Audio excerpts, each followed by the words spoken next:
Good evening, everybody. I'd like to invite you to the May 21st, 2019 Vista Planning Commission meeting. Commissioner Looney, will you lead us in the pledge?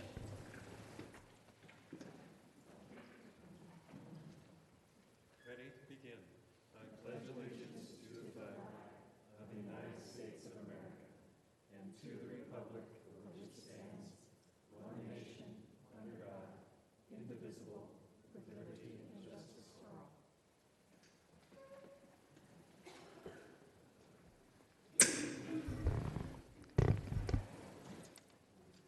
Thank you. Ms. Principe, will you take the roll, please? Vice Chair, let the record reflect that all commissioners and student commissioners are present with the exception of Commissioner Rossler and Student Commissioner M. Thank you.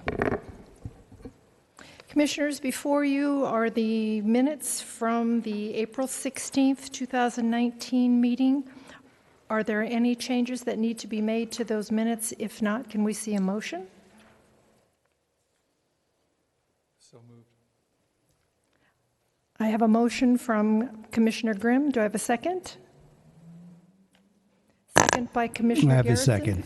Thank you. May we vote, please?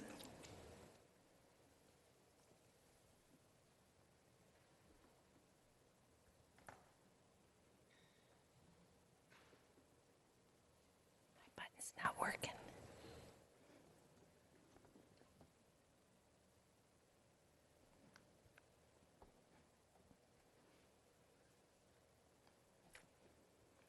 Let the record reflect that all commissioners voted in favor of accepting the minutes as presented, with the exception of Commissioner or Chair Rossler.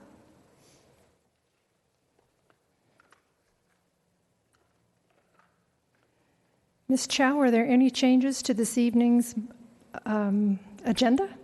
Good evening, Vice Chair Kramer. No changes tonight. Thank you. Thank you. Okay, before we begin our regularly scheduled meeting, this is the time that we would take oral communications from the public, giving you 3 minutes to speak on anything that is not on this evening's agenda or on anything that is under the purview of the Planning Commission. I have no speaker slips, so I'm guessing that we have none. Okay. Ms. Chow, before we begin with the public hearing and the staff's presentation, I'd like to ask if there's any disclosures from the commissioners on this item.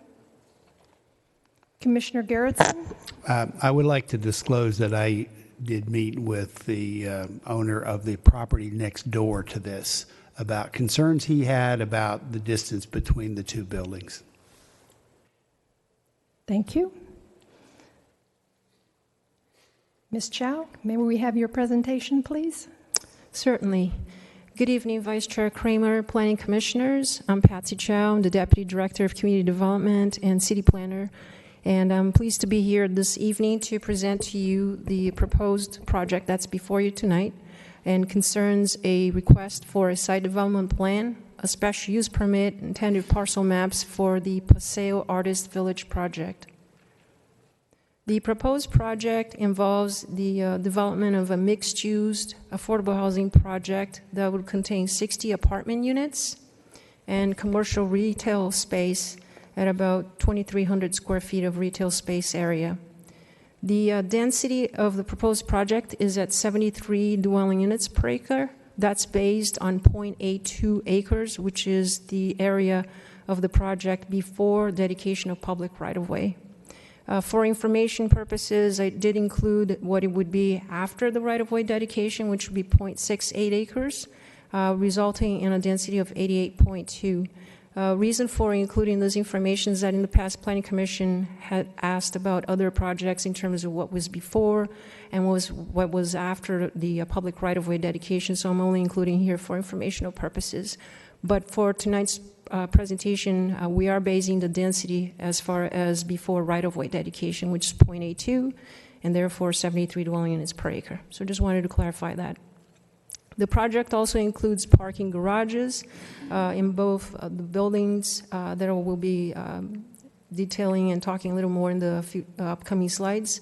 There's a bike storage room as well, drainage improvements on site with wet and dry utilities and all of the associated infrastructure being provided as part of the project. Private balcony and deck areas, there are several of them included throughout the project site, and also a common open space patio area.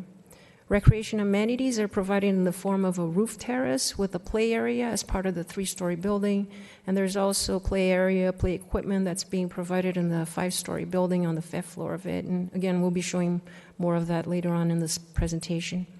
There's also an artist workspace and a gallery that's part of the project, and residential amenities in the form of meeting rooms, computer rooms, etc., that are part of the 5-story building. So in terms of the general plan and zoning for the site, the general plan designates the site as mixed use, which allows up to 40 dwelling units per acre. The zoning is the Downtown Vista specific plan, which is the Paseo Santa Fe district, and the project is outlined in red. It's called Paseo Artist Village in the center of the slide. It's surrounded by other mixed-use designated properties that are colored purple here on the slide. And then further to the east and west, you have land uses that are designated medium density at 10 dwelling units per acre, as well as 15 dwelling units per acre. In terms of what's there right now, just as a clarification on this picture, the buildings that are part of the project site that are shown on this slide, they're no longer there. So everything's been demolished. So the site is pretty much clear, except there's a middle portion that is not part of the project, which I'll discuss later on. It's CenturyLink is a fiber optic switching station, but again, it's not part of the project, and the building still stands as it is today. It is out there. But everything else on this slide has pretty much been demolished. And the project is surrounded by commercial uses to the east, to the south, and to the north, Gaib Lumber across Guajome Street. And to the west, you have a large piece of vacant land that's shown on this slide. Just some views from Mercantile and South Santa Fe Avenue, the one on the left, looking east, basically looking at the project site, and down below some pictures again, but these buildings are no longer there, so they've been demolished, and nothing on the site at this point, and being cleared. And again, the other pictures just looking west, basically, and just providing from a different angle. The site plan identifies the 3-story building that's on the left side, the shaded portion that's at the corner of Guajome in South Santa Fe. And the 5-story building is the larger gray area, or the piece that's to the right of it. The middle portion, that's the white area that's identified as not a part, is again the area where CenturyLink, or also known as the communication services or fiber optic system switching station, is located, and it will be and will remain there as it is. On this particular slide, you can also see the proposed improvements that are part of the Paseo Santa Fe street improvements, part of the CIP or capital improvement projects that's being done by the city, and it includes the roundabout at Guajome and South Santa Fe. There will be on-street parking that's provided on South Santa Fe as part of the CIP project. And there will be public parking on Mercantile that's going to be developed as part of the project for general public use as well. So with that, I just wanted to show you a colored version of what the Paseo Santa Fe improvements are, basically the roundabout and the improvements that are taking place right now with the undergrounding of the utilities on South Santa Fe.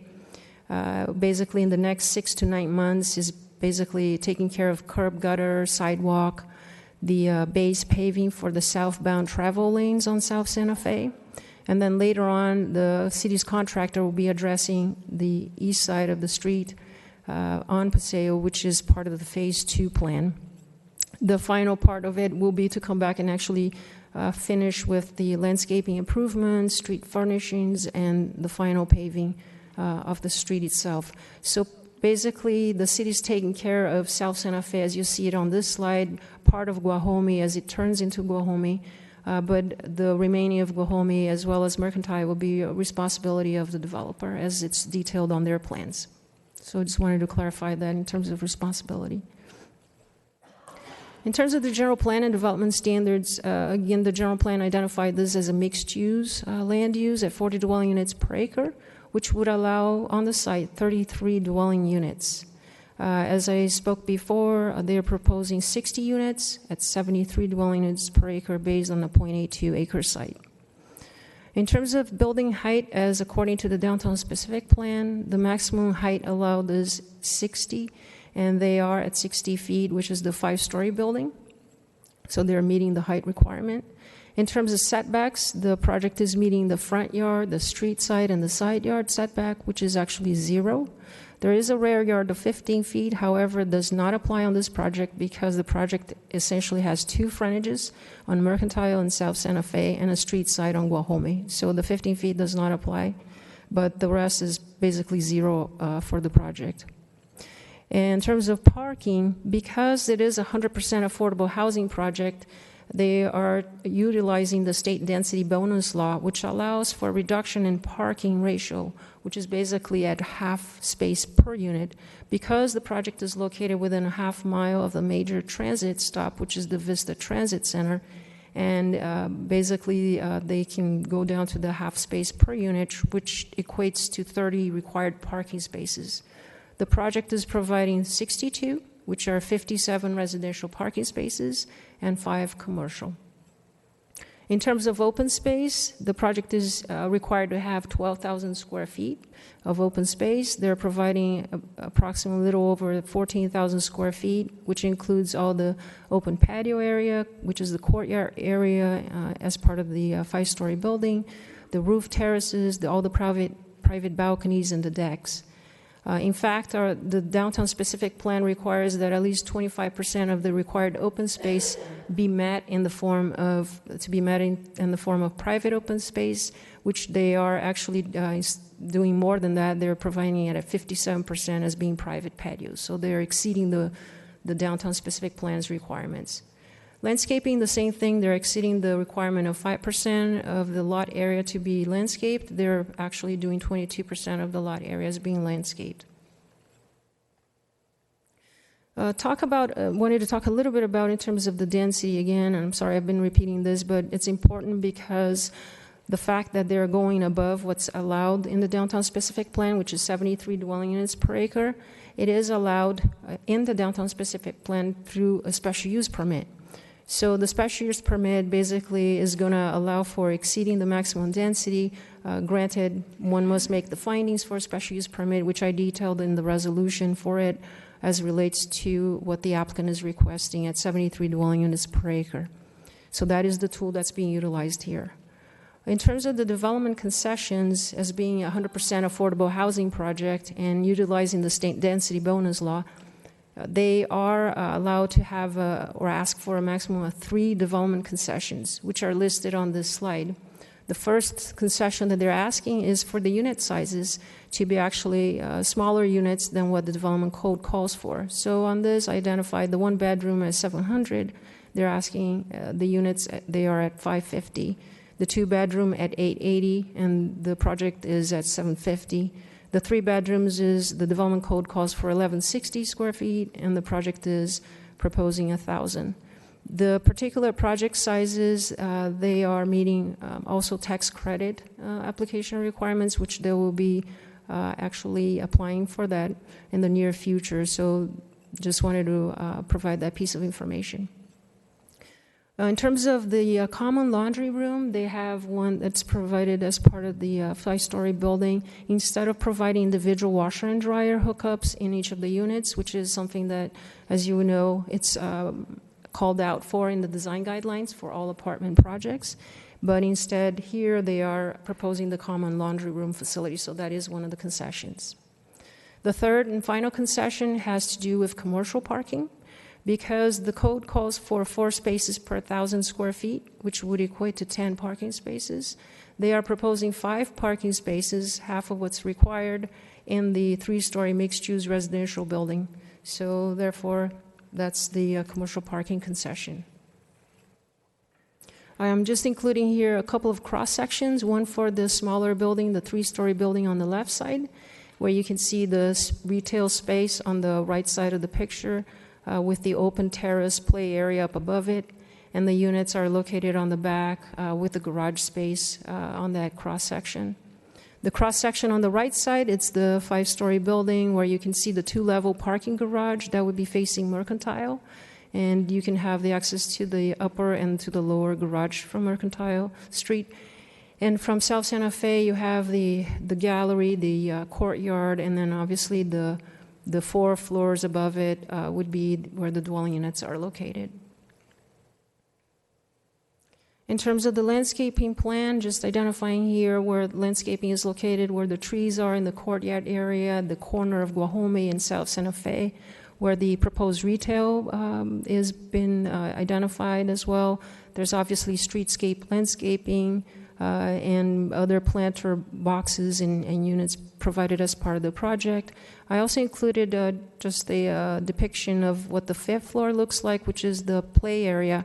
And they have identified the play equipment on the 5th floor, as well as trees dispersed with seating areas, tables, chairs, etc., which provides convenience for the residents, for the families, because they don't have to go down to the 1st floor. They can actually be on the 5th floor, or the friends can come up from the 4th floor to the 5th floor, etc. So it does provide variety and alternatives in terms of where these areas are located throughout the project site. Even though it is a vertical project, it does have at different levels.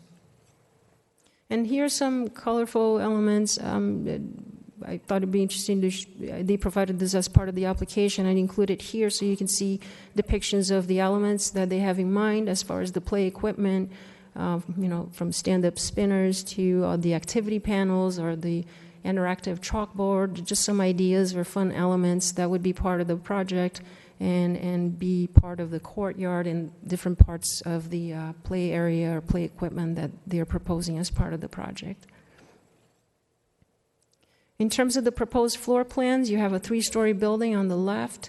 Again, the space in the middle, which is CenturyLink, and then the 5-story building. So I included this is the 2nd floor on the bottom and the 3rd floor up above. The 2nd floor you have on the 3-story building, the open terrace play area. I know it's a little hard to see on this picture, but anyways, if you have any questions, please feel free to ask. Then the 5-story building, the same thing. You have the 2nd and the 3rd story with the units dispersed throughout. And there are a total of 52 units on the 5-story building and a total of 8 units on the 3-story building. This one is just showing the 4th floor and the 5th floor. And again, the 5th floor, you've seen it before, where the play area is located up there. In terms of the architectural elevations, it is a contemporary style of architecture. They have included painted stucco, painted corrugated metal siding, metal roof, use of cement block, painted metal railings, and they have a color scheme that includes white, gray, and red, as depicted on the slides, and throughout the site. And just to walk you through on the top elevation from Guajome, that's the 3-story building on the right side of that top picture, where the retail component is located on the 1st floor. And as you walk down the street on South Santa Fe, you're looking at that middle piece, which is a facade that's connecting the 2 buildings, and it's right in front of CenturyLink, the existing building that's out there right now. And then you proceed on to the 5-story building. The middle there is where the open patio is located, where there's a colorful panel back there behind the trees. And next to it is the gallery space, the open space, the workspace, I should say, excuse me, the gallery workspace for the artists. And the bottom picture basically is the what you would see from Mercantile, then the entrance into the parking garage, going to the 2 levels of garage, the upper and the lower garage levels, but with the units up above. And again, the corner is where the 3-story and the retail component would be located. Just some additional architectural elevations. The small building up on top, the 2 pictures up on top, it's the one on the left, an entrance to the garage of the 3-story building, retail component at the corner there, in Guajome and South Santa Fe. On the right side, the small building, it's an internal elevation, what's being seen from inside, basically facing CenturyLink.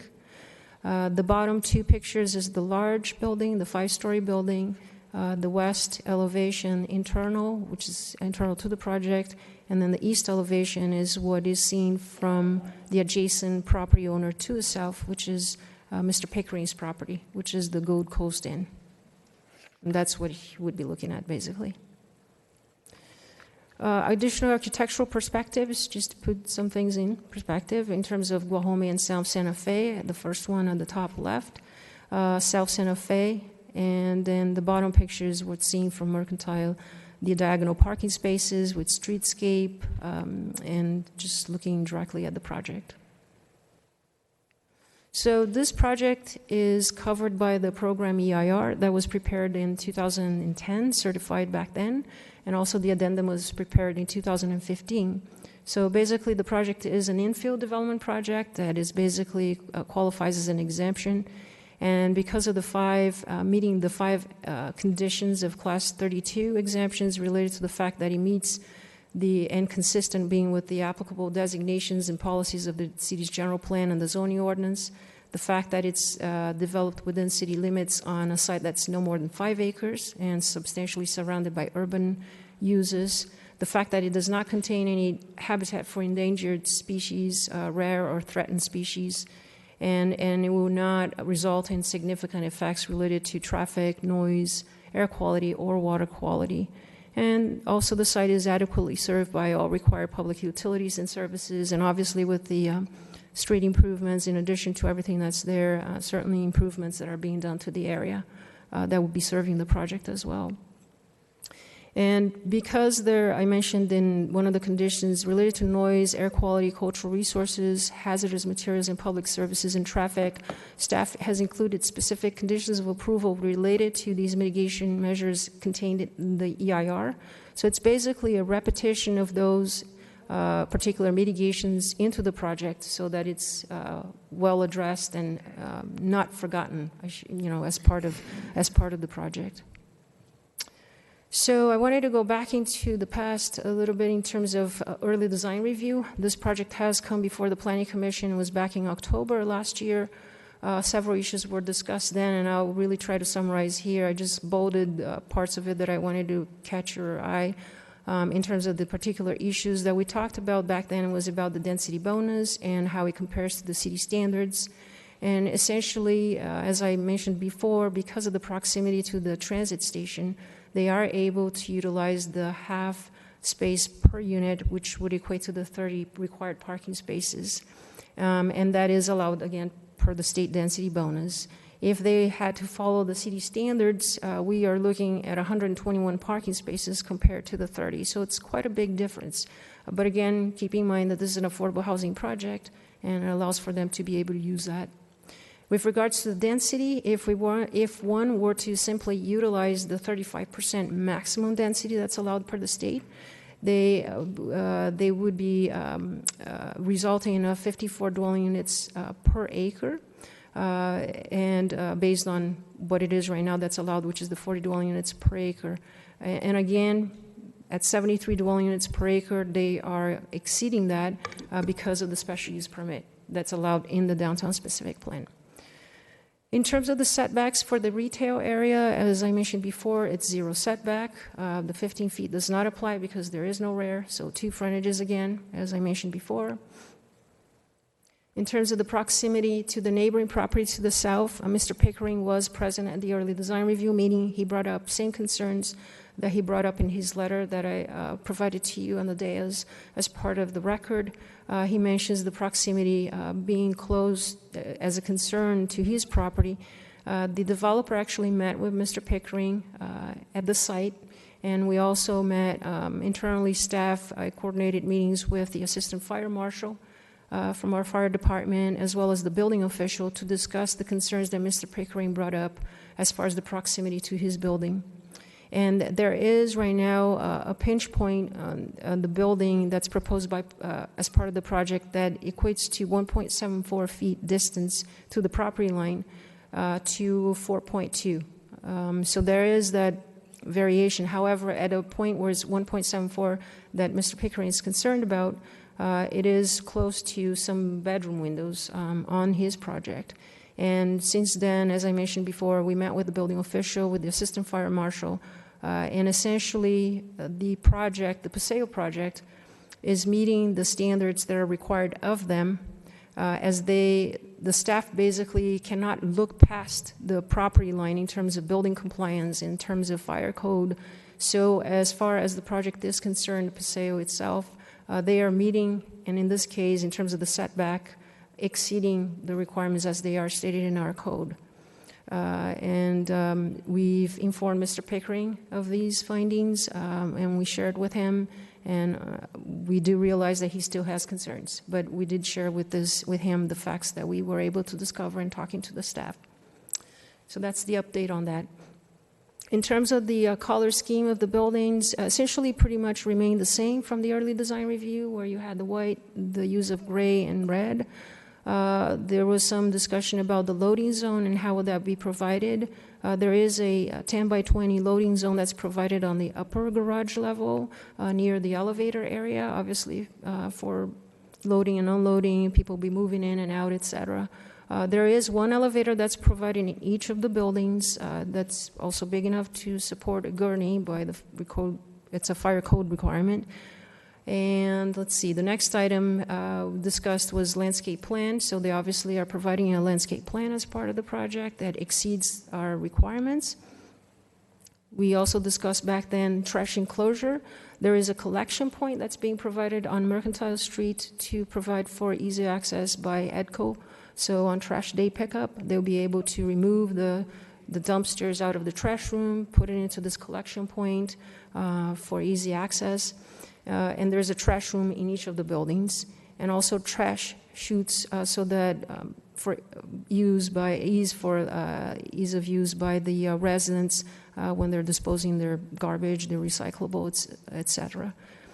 In terms of tot lot, as I mentioned before, there is a play area that's provided on the 3-story building on the 2nd floor, and there's also a playground, equipments, etc., provided on the 5th floor of the 5-story building.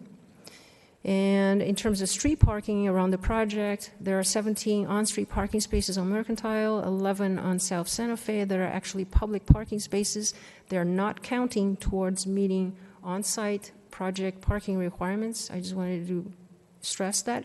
But they are being provided and will be convenient, located there for, obviously, for general public use.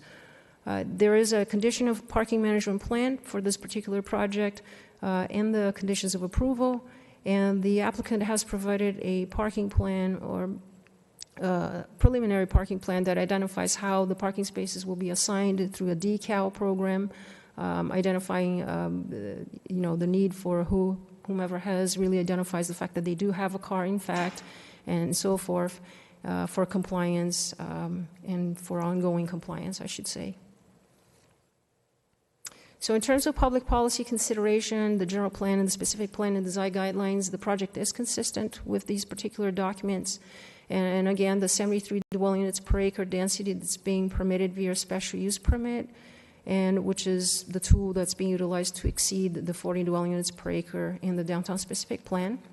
The project is meeting the requirements of the downtown specific plan, the design guidelines for mixed-use projects as far as amenities, outdoor open space areas, private open space, and all the architectural elements. So the staff's recommendation is for the Planning Commission to approve the site development plan, the special use permit, and the tentative parcel maps for the mixed-use project, and containing the 60 apartment units, and I am available for any questions you may have. And the applicant does have a presentation as well, which if according to your wishes, they can proceed right after mine, and we can address any questions at that point. Thank you. Thank you, Ms. Chow. Commissioners, if there's no objection, I would like to just go forward with the applicants. Thank you. Mary Jane, please.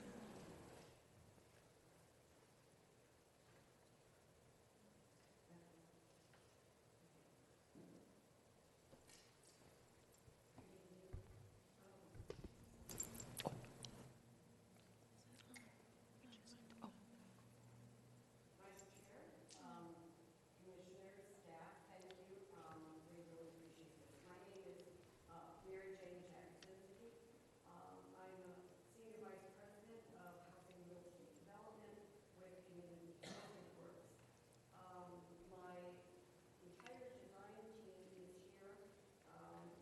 tonight. Oh, there we go. The entire design team is here tonight. In addition, our property management company for our portfolio is Con-Am Management, and Michelle Seitz, who is the vice president with Con-Am, is here as well.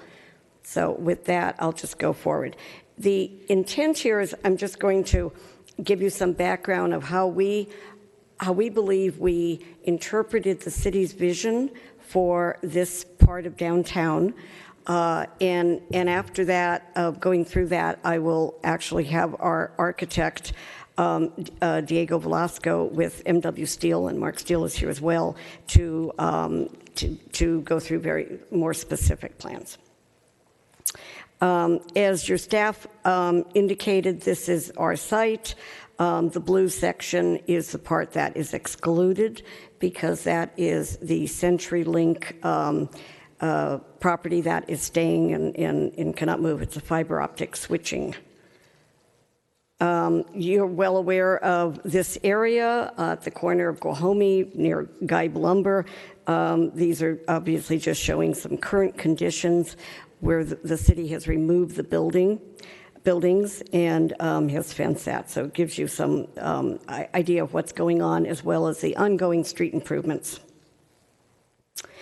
So as we interpreted, we were really inspired by the city's vision for the Arts and Culture District. We got involved with this project when the city issued an RFP 3 years ago now, and community housing work was selected to move forward and work with the city on design. We really looked at this area and quoting from your specific plan, that this any development here be a vibrant, have contemporary charm, that there is strong pedestrian connectivity, a place where working artists are able to continue their craft. So we really envision this Paseo Artist Village as a cornerstone development that would create a real sense of place for this part of South Santa Fe and would have 3 objectives. The first is it really creates the arts neighborhood, activates the streets, really, again, plays with what is such a rich cultural history of Vista with your very rich arts program. 2, that it become a catalyst for future development, that in addition to a small amount of retail that is integral and visible, that really this is a cornerstone. We saw that happen when we did our North Santa Fe project, completed in 15, I believe. And today you have 100 Main under construction. You have a lot of revitalization going in with the downtown, and we hope we would have that. A third, again, that this is affordable apartments. We have entered a development and disposition agreement with the city. It was approved by council. Council recognizes the zoning and discretionary action is in your hands, but they have funded, they have provided gap funding for this in addition to the private investment we bring, recognizing funding, recognizing we may ask for up to 65 apartments, which we have not. We've kept it at 60, but actually having funding that goes all the way up to 60 apartments should you decide to approve that. It has a preference for artists, veterans, and local residents. And in that vein, we've actually created an advisory committee just internally with us and have members of local artist community as well as from professor from CSU San Marcos, et cetera, a veteran artist group, really to get input on what is an artist. The tax credit projects recognized, and there's actually a carve out in the IRS code that specifically allows you to create affordable development for artists, but it nowhere defines artists. So we wanted to make sure we have a good, substantial working definition. As you know, of course, the city already is doing all of the public improvements along South Santa Fe. You know this well. This is really going to be amazing. The roundabout's going to be beautiful. So I want to touch on the site challenges of our site What we're not asking for, just briefly touch on the concessions that Ms. Chow's already indicated, and again, the special use permit. This is looking at the project from Mercantile.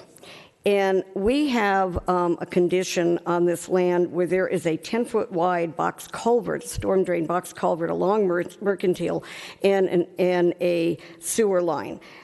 It's taking our buildable, the depth of the lot, down by about more than 20 feet.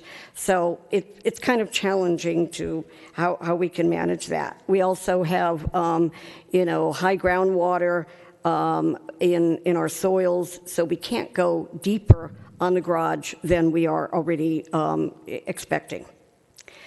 A challenge on South Santa Fe on the frontage is this gap where you have 50 feet of CenturyLink who's not moving.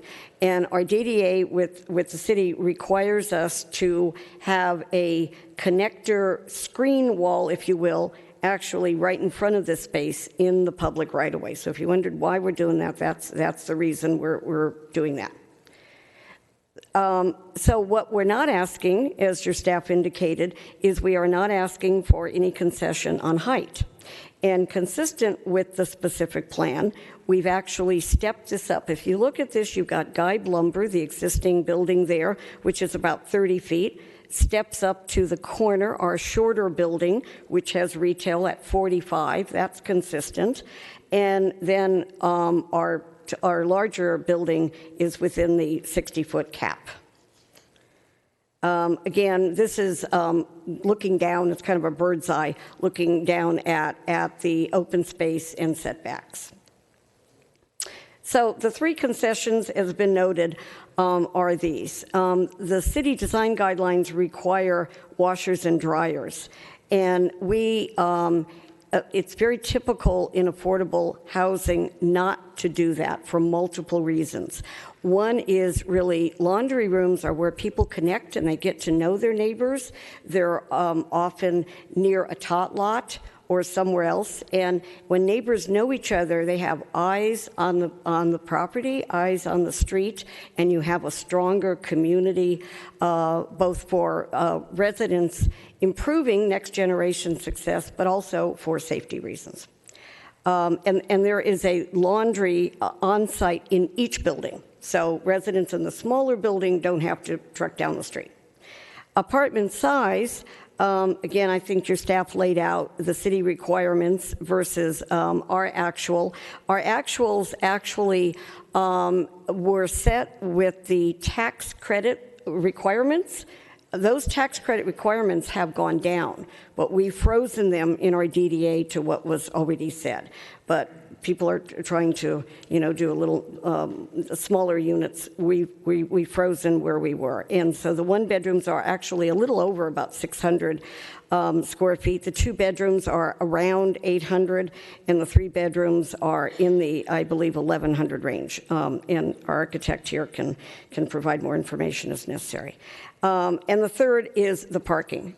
Yes, we are mixed use. We have a retail component, which would require more parking than we have on site. We've made the on site very visible. We practically can't add more, but we are adding a number of street parking spaces that we think will be very conducive.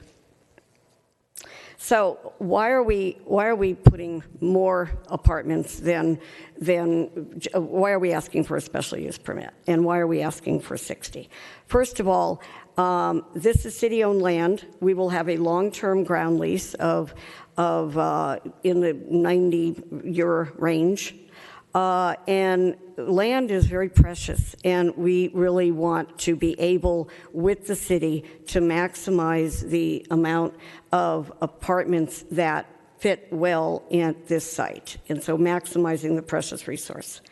The feasibility, again, it is your discretionary action. Council did at least look and provide funding for up to 60. It's also, this will be a location where we will be providing a place for the workforce for future commercial along this corridor. restaurants, etc. Protecting the very vital artist community that's part of Vista from being priced out of living in their own neighborhood. We've seen what's happened in other parts of San Diego and all through California, where artists keep having to go farther and farther because they get priced out of there, and you lose the vitality, I think, of what they bring.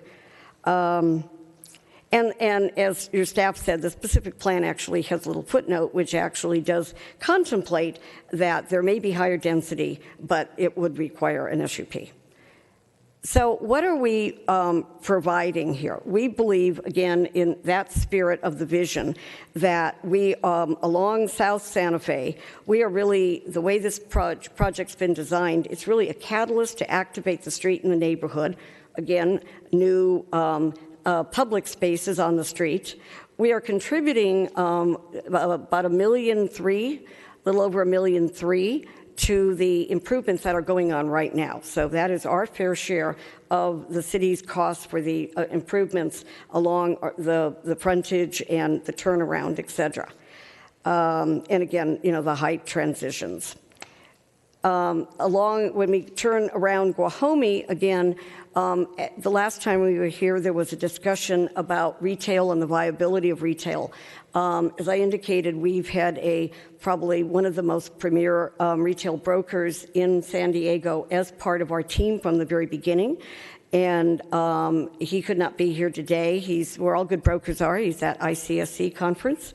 But he did provide a letter, and so we've planned the tasteful signage, the visibility to the on-site parking for retail, and he'll be working to get the appropriate tenant that adds to the neighborhood and not have a vacant spot.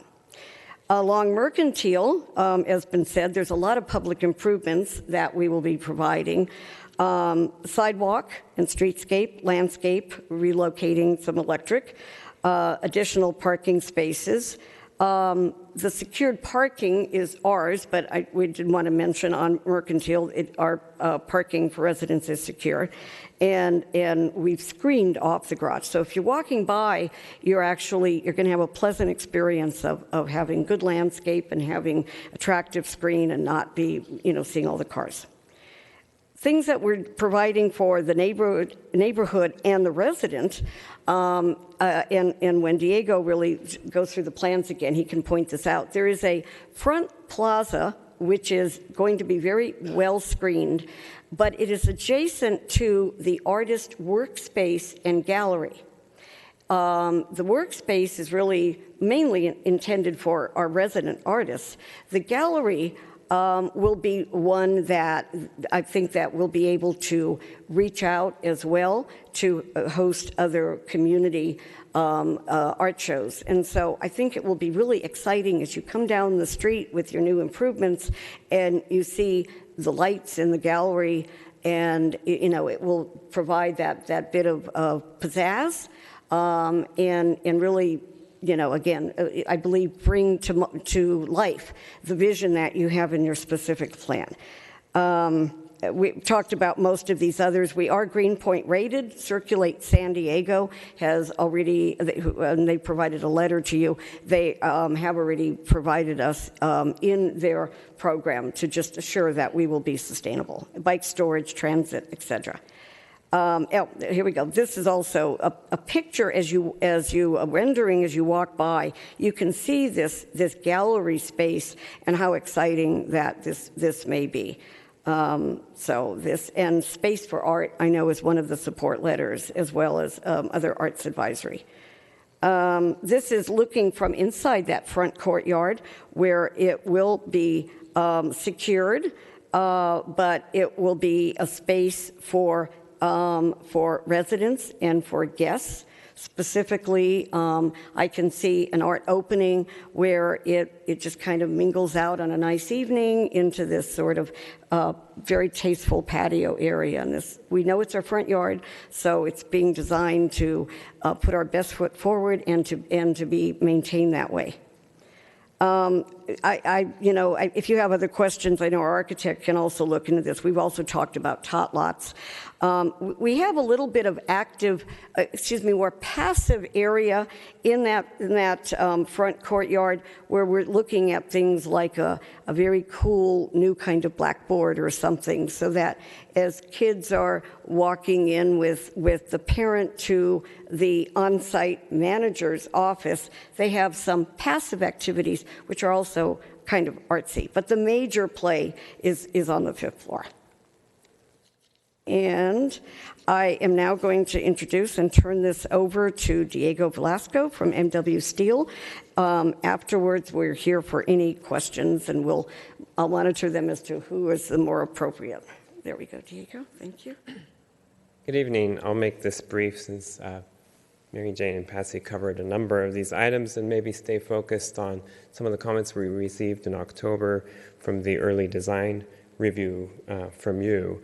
But just to kind of remind us that the driving concept was really inspired by your specific plan and the design guidelines that call for a mixed-use building, a really mixed-use urban building with an artist focused. And really the concept here is a building that addresses the street with spaces that are activating the street and follow kind of a traditional lot pattern, starting with the retail space at Guajome, and then followed by the resident amenity space and the artist space shown in blue on this plan with the courtyard in between. And the thinking here is, as Mary Jane mentioned, is that there's a lot of synergy between all of these uses that really create that activation on the street. This is a view looking into space as Mary Jane had shown earlier. On the backside of the building, we were really concerned about making sure we had enough setbacks with a street parking and landscape to kind of buffer that space. And there were some comments about the, I think Commissioner Rosler made a comment about the balconies, the red balconies being a nice kind of punch of color. And so we've brought those balconies around the corners of the buildings and made those a little bit more prominent in the building to bring that element of color, as well as a comment was made about this particular facade on the facing the interior CenturyLink parcel, the west facade, trying to reduce the visual bulk and scale of that facade. And so we've done that, I think, by bringing in the red balconies and kind of setting back the forms there. This is a view of the small building on the corner of Guajome, and the concept here is that this be a gateway building. As you can see, we brought the red balconies to the front as well. We'll have a corner plaza there that might be a good opportunity for a sidewalk cafe to spill out from the retail space if that becomes the use for that area. A little bit of a sort of tower feature that anchors the corner, and a lot of transparency into that public garage so that patrons of the retail really know where they're going. The design of the dwelling units, I won't go in too much detail other than to say that we spend a lot of time making sure that there's a nice connection to the outdoors, and as was mentioned earlier, we're exceeding the private open space requirements. And we're doing that for a reason. Because these are smaller units, we do feel it's important that they also have a generous size outdoor space that becomes almost like an outdoor living room or extension of the living room. And then just to wrap it up, we do have a very similar, if not exact same, color palette and material palette from when we came here in October, really focused on elegant, clean, color palette and durable materials such as metal for the roofs. There was a comment about the roofs that I think I may have skipped over about trying to make those look a little more contemporary, and so we've tried to bring some of that element with the metal and of course the red as an accent. And with that, I think I'll just turn it over to Mary Jane to wrap it up, and we're available for questions. Thank you. Thank you. We're here for questions. I know there are a number of other speakers, so just we're here as needed. Thank you very much. Commissioners, do you have questions of either staff or the developers team? Commissioner Looney? Yeah, question for staff. Did the city discuss the possibility of using the space above the fiber optics building for an outdoor mezzanine or something of that sort? Because it's a shame to have 50 feet of land where we've got a 5-story structure, where if the city would have allowed some type of mezzanine level for an outdoor plaza, that might have put a different touch or a different element on this project that, yes, it would have been a cost item, but it might have added a different elegance to this. But that was just a question if that was even brought up.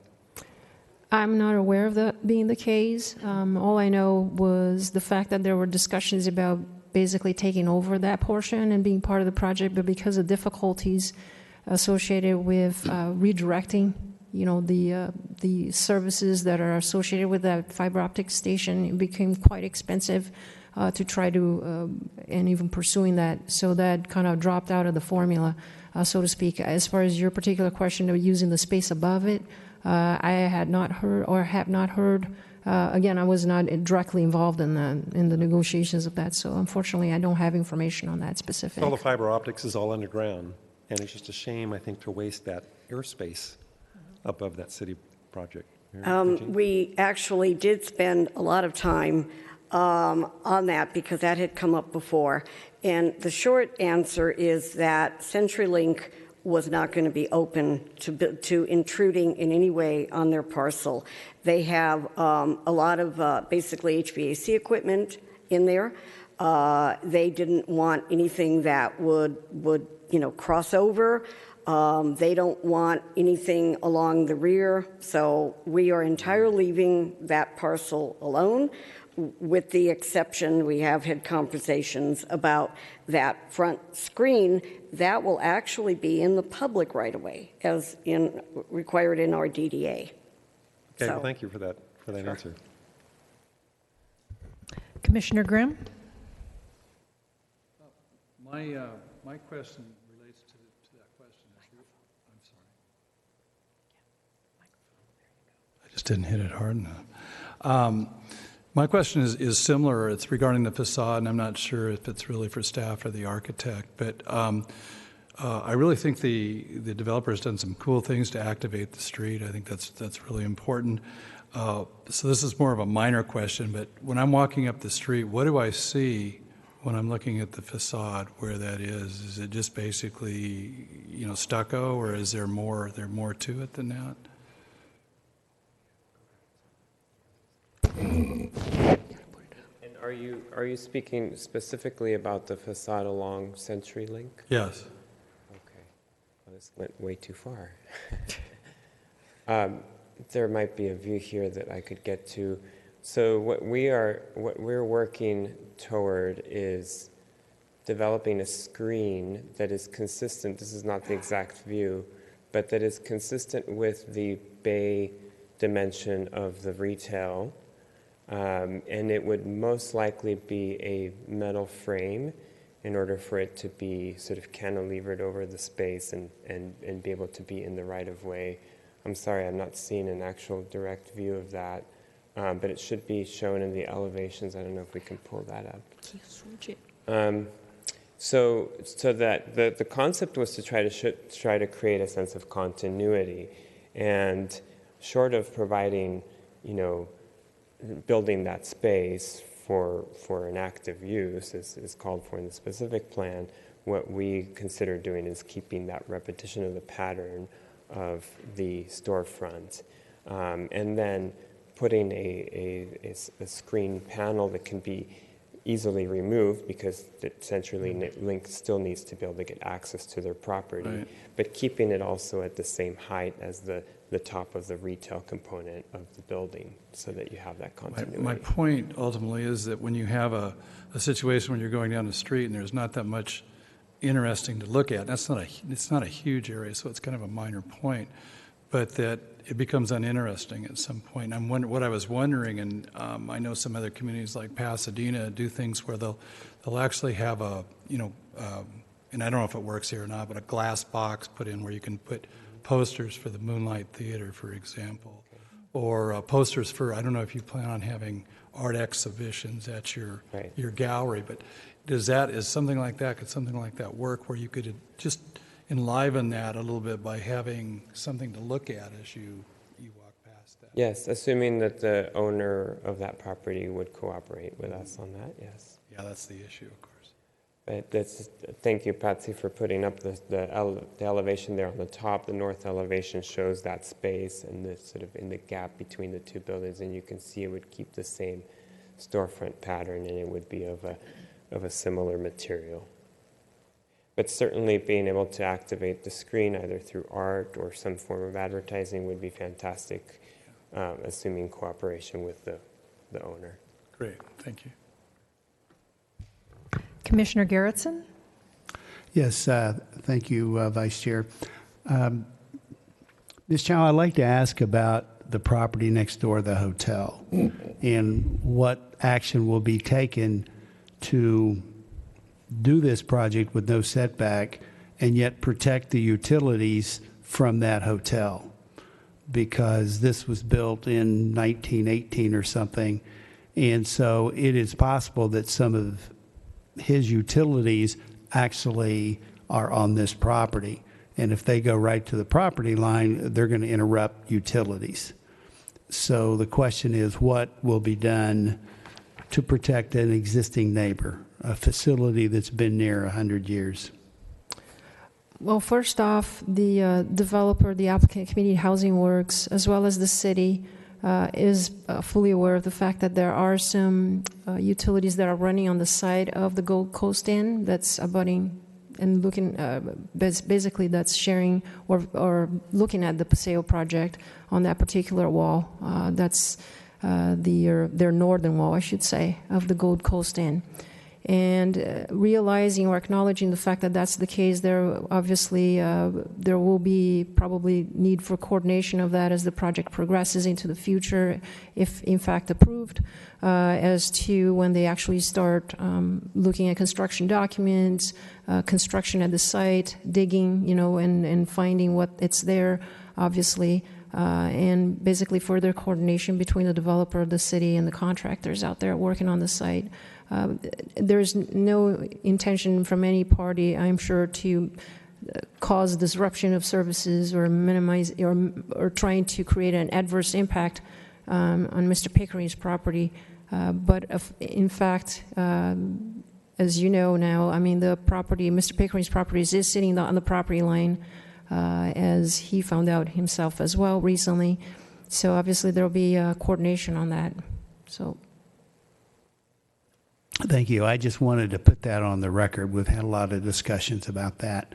And I think it's important that the city and the developer do everything they can to protect existing buildings, even where they're maybe not in compliance with property lines. So thank you for that. Commissioner Hastings? Thank you. This is a question for the developers. Because this is an arts-focused development, what always leaps to my mind is art studios. So I was wondering if there had been any consideration of studio apartments as well as the 1, 2, and 3 bedroom. We had considered that, but I think that the practicality, so that you're retaining the integrity of an apartment as someone may move out and someone moves in. We're providing, behind the gallery, there is a very large, and Diego can tell me how many square feet, but we have a large work area for the artists. So while if again, all artists may be musicians, they may be word artists, they may be all kinds of mediums. It isn't necessarily paint and sculpture. But for those who need a place to work and maybe, provide prints or something, we have this large area that is being planned with the appropriate, electrical and the appropriate areas that they can, within reason, create and be creative. How many square feet? The artist space is 2,000. Yep, 2,000 square feet, which is as big as many people's homes, which will be for the creative space. I actually was asking about residential studio apartments as opposed to. You mean a smaller studio versus a one-bedroom? Yeah. We often find that artists come in all shapes and sizes, and many of them are going to have families or children or be couples. And in general, we found for this demographic and this particular group, one-bedrooms we think are going to work better than a smaller studio. But it's a good comment. Thank you. Commissioner Bell? That was going to be my follow-up question was, have you looked at the viability of a literal studio versus a one-bedroom, and then is there still a demand for smaller size 3 bedrooms out there? Is that something, especially with affordable housing, that you're seeing? Because I know you run quite a few developments, so within the county, is that something you're still seeing being leased out at a good rate? Very much so. And, okay. and Michelle Seitz is here, and maybe, Michelle, can you add something? And I would love to hear a 2-minute spiel on why you chose the size of the rooms you did, because right now we're seeing other buildings coming in that are looking at 600 square feet studios, and then we're still seeing some bigger apartments that are 2 and 3 bedrooms. So if you have any data you can share on why you made the choices here, that would be really helpful. Some of the choices are actually the requirements of the tax credit. There's California Tax Credit Allocation Committee. So we're kind of bound by that. And we've actually, as I said, while they got shrunk down in the last round of regulations, we froze them at what we've dealt with earlier. And I think to clarify that, if I can interrupt, I think what you mean is that they're listed on the presentation as 500 and 750 square feet, but in reality, you're actually still planning on building 600 and 800 square feet? That's my average. And again, Diego, you can see that. Because we've looked at actual unit sizes, and they come out a little bit larger than the 500. But so, what's the range? Yeah, please come forward and we get you on tape. Okay, so we do have units that are reaching 600 square feet or potentially even a little bit higher for the one-bedroom units, and 800 square feet or a little bit higher than that for the two-bedroom. And then on the 3-bedroom units, we have some that are over 1,100 square feet. Okay. That's great. Right. And I would love to hear from the leasing expert, because I think some of the concerns we share in the community is whether or not they're going to get used. And we see buildings go up, and we want to make sure they're actually going to be useful and be used by people in our community. So whatever you can share is helpful. Yes, and yes. I'll just say that, in general, our wait lists are very long on the affordable housing side. We have less than a 2% vacancy rate at this time. So the 3 bedrooms are in high demand, especially in a family market such as Vista. And would this, because I know we're saying artist a lot, but I guess that's my question is, are you seeing this as also a family market? We have tot lots, we have playgrounds, which is awesome. I guess I'm just seeing 2 different directions of what this is applying to. And so, but if you're telling us that you've got a 2% vacancy rate and these are going to get used, that's great news, because that brings people into downtown, and I'm happy with that. So right, and I think what Mary Jane was discussing in regards to defining what an artist is, it's probably going to be quite broad, and which will include households with children. Yeah. I guess I would imagine artist being someone who loves to spend some of their time creating great art, but probably has to sustain themselves with local jobs. Hopefully they don't have to commute too far. Hopefully they can work in the local economy and contribute in order to give themselves time to create and to produce that's something that's part of the community. So, Absolutely. okay. Thank you for the information. Before you leave, can you please state your first and last name for the record, please? Michelle Seitz, Con Am Management. Thank you so very much. Commissioner Garrettson, please. Yes, I have a question for the developer. In terms of, you had mentioned Veterans Advisory, are these going to be preference for veterans, affordable? And could you expand on that? And also on the Veterans Advisory as far as the artists go? What organization you're referring to and so forth? We had proposed that this be an artist development as we worked with the housing department on developing the concept and going through the legal documents, the DDA. There were several members of City Council that wanted us to include not only artists but also a preference for veterans.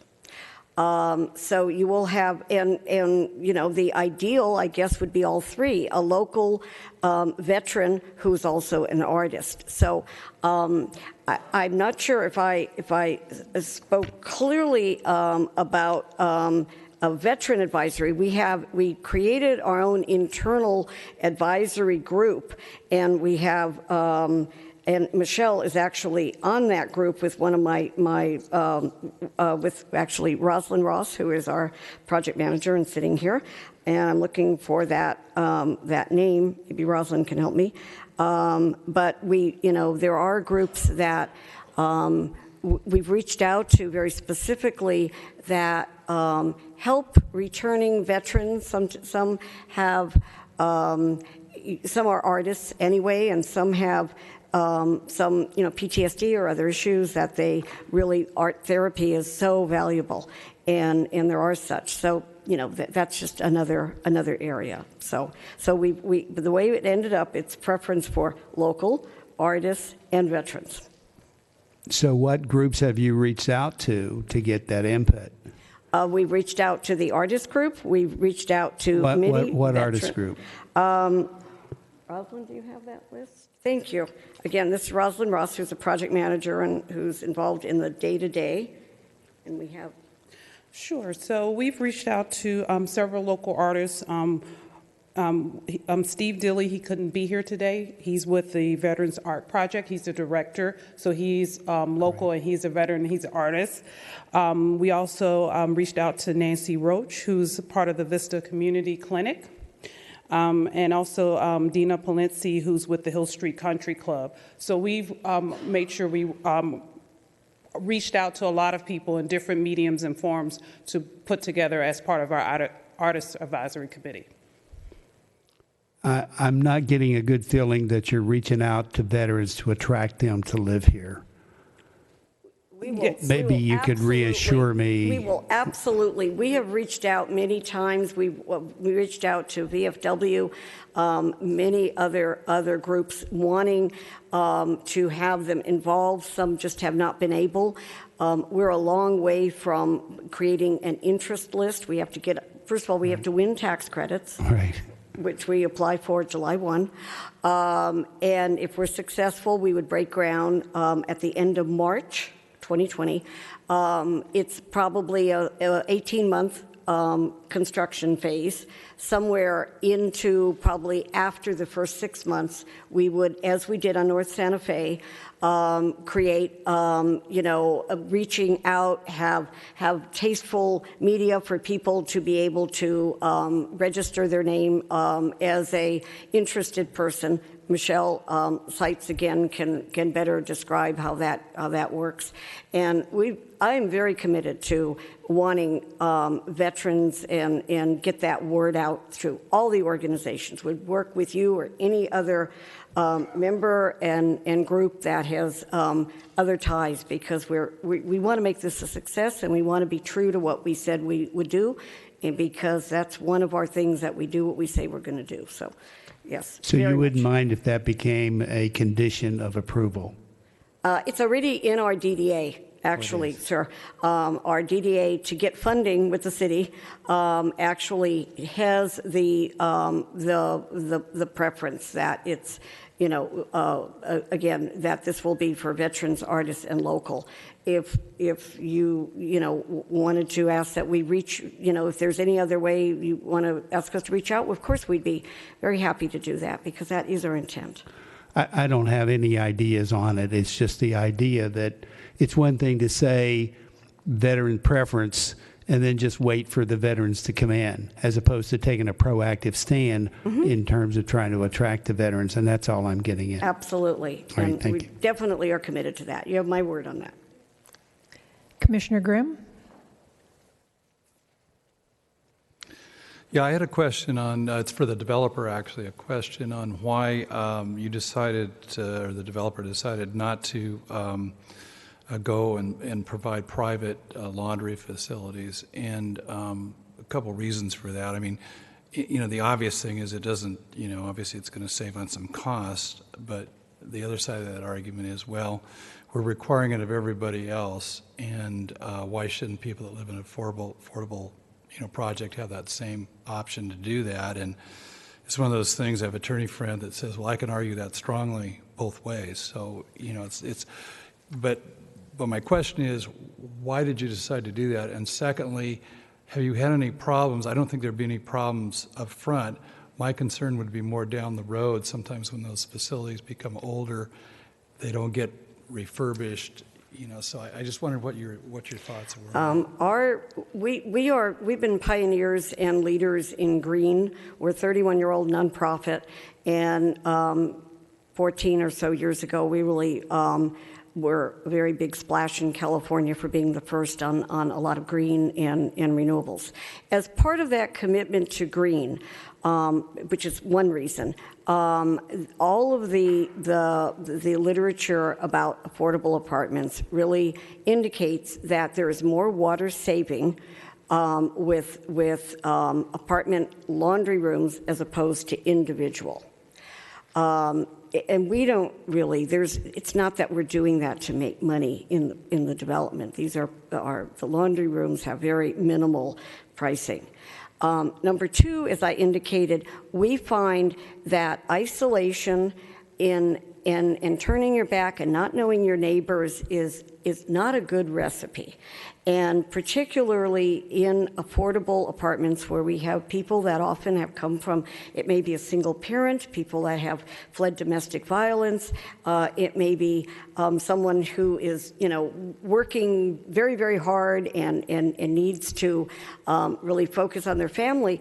If they're not connecting with their neighbors, they don't improve their situation, and you don't build the same community. We work really hard that within our developments, and we have some residents here today, I believe, they'll speak, and maybe they can talk about how they're seeing that work, that residents work with each other, get to know each other, get to know each other's kids, and really have that community. So it is actually very typical among affordable apartments throughout California. And I'm talking about the better developers like us and other nonprofits and for-profits. The last reason, and it's really a very minor reason, I mean, I think over time you can get leaks in whatever, you have more of a threat. When we build something, we are building and planning to own it for 55 years plus. We don't build and flip it and make this someone else's problem. We want to be a good neighbor. When we build, we stay in that community. We have never sold a tax credit project in our 31-year history.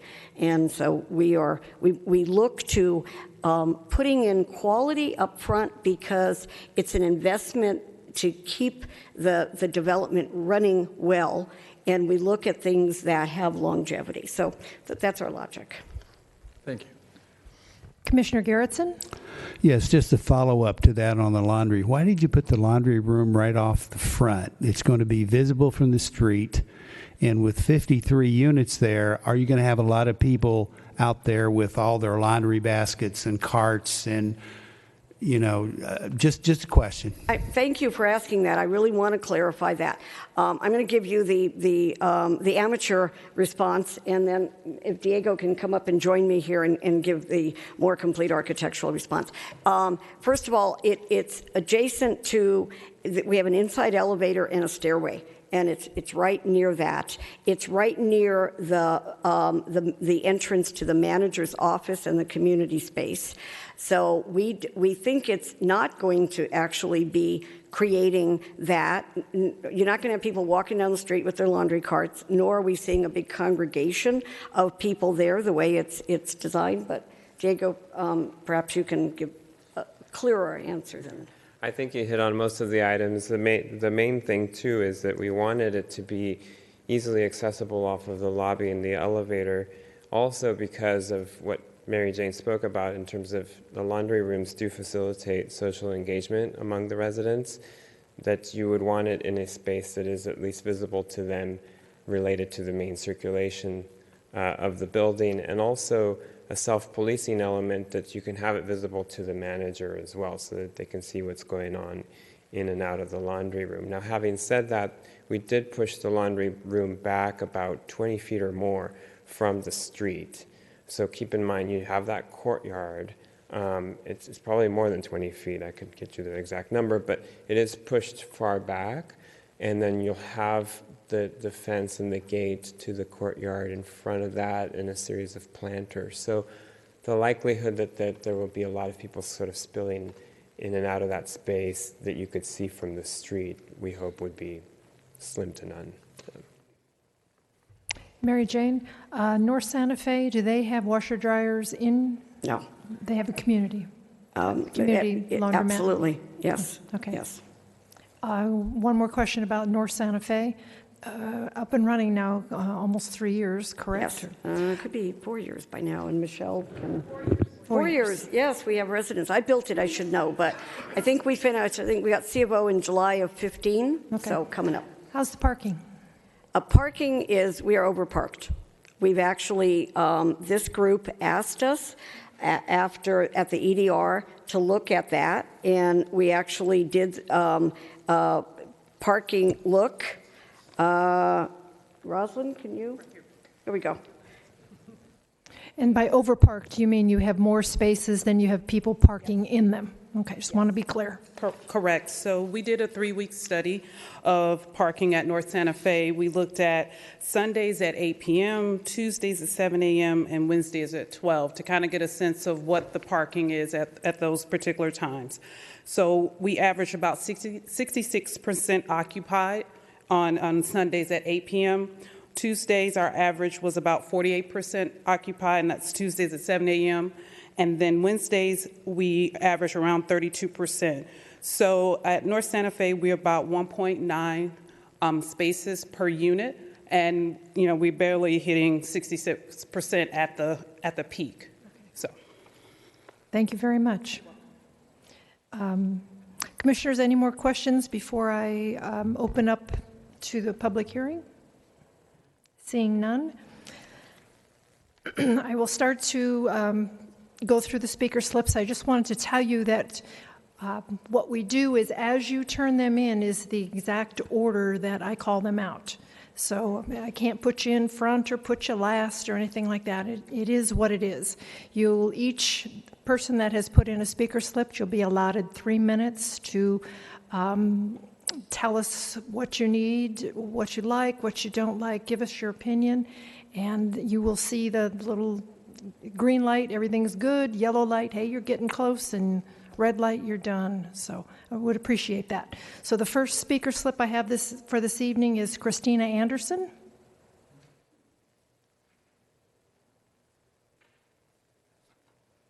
State your name and address, please. My name is Christina Anderson, and I live at 245 Cedar Road. I'm a student attending Palomar College, majoring in illustrations, and I've been living at Cedar Nettleton for approximately 3 years. Living at a CHW property has provided me with a safe and comfortable place to live in at an affordable price. Art supplies can be very expensive, which So it's kind of nice to have, to not worry about paying rent each month. The computer room has been a very big help in some of my projects, especially for some that require printing out my drawings. My favorite thing about Cedar Nettleton community is how much open space there is. Cedar Nettleton has plenty of space to roam around while keeping an adequate amount of living areas for residents to live in. What sets Cedar Nettleton apart from other apartments is how much effort they put into helping the residents with their everyday lives. Not too long ago, they replaced some of the rose bushes with a community garden and planted fruits and vegetables, which are free to take once they are ripe. The community is especially beautiful come spring. The trees planted at Cedar Nettleton produce lovely white flowers at the beginning of each season, or spring. The smell always brings me a little bit of tranquility whenever I am stressed out over projects or when I'm struggling with artist block. Not only is it closer, what I really love about Cedar Nettleton community is the location. Not only is it closer to Palomar, but it's also located in a very quiet and friendly neighborhood. I can just spend all of my time outside with my sketchbook, just drawing away, without having to get caught up in any silly quarrels. Thank you. Thank you very much. Next, I have Tiffany Nugent, please.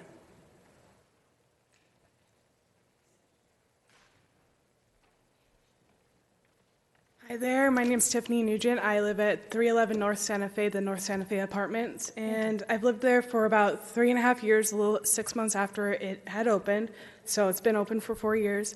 And I can see that it has given me the ability to have a safe place to overcome my depression and start off my writing career because of the fact that, like several of you asked, the laundry brought up issues with the laundry room.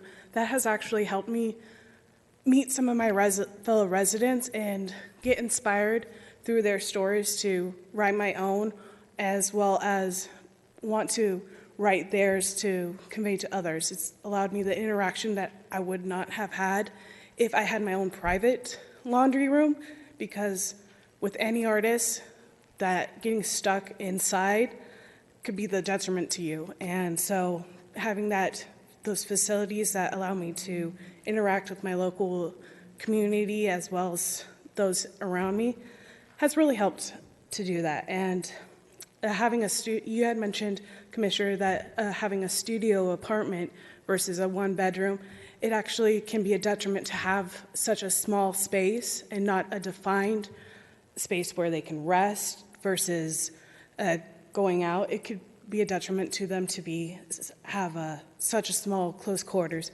versus the definition of this is my bedroom, this is my kitchen, this is my living room, and being able to mark those off, because a writer's mind or even an artist's mind can be very cluttered and they need clear definition in every aspect of their life. And so I like having the proximity, and it was mentioned that this property would be about half a mile from the Sprinter Station, which has helped as well, just being able to access those facilities. Oceanside is a big art community as well, and being able to connect via the Sprinter Station or even bike lanes, things like that, being in walking distance from Vista's art community too. We have the theme of anything in the air, and having that art community being able to say, this is our local artists. Some of them have their artwork displayed throughout the community, can really draw that aspect of we live local, we commission local, we have everything right in here, which I think would help with Vista. So thank you. Thank you. Nancy Rocha, please.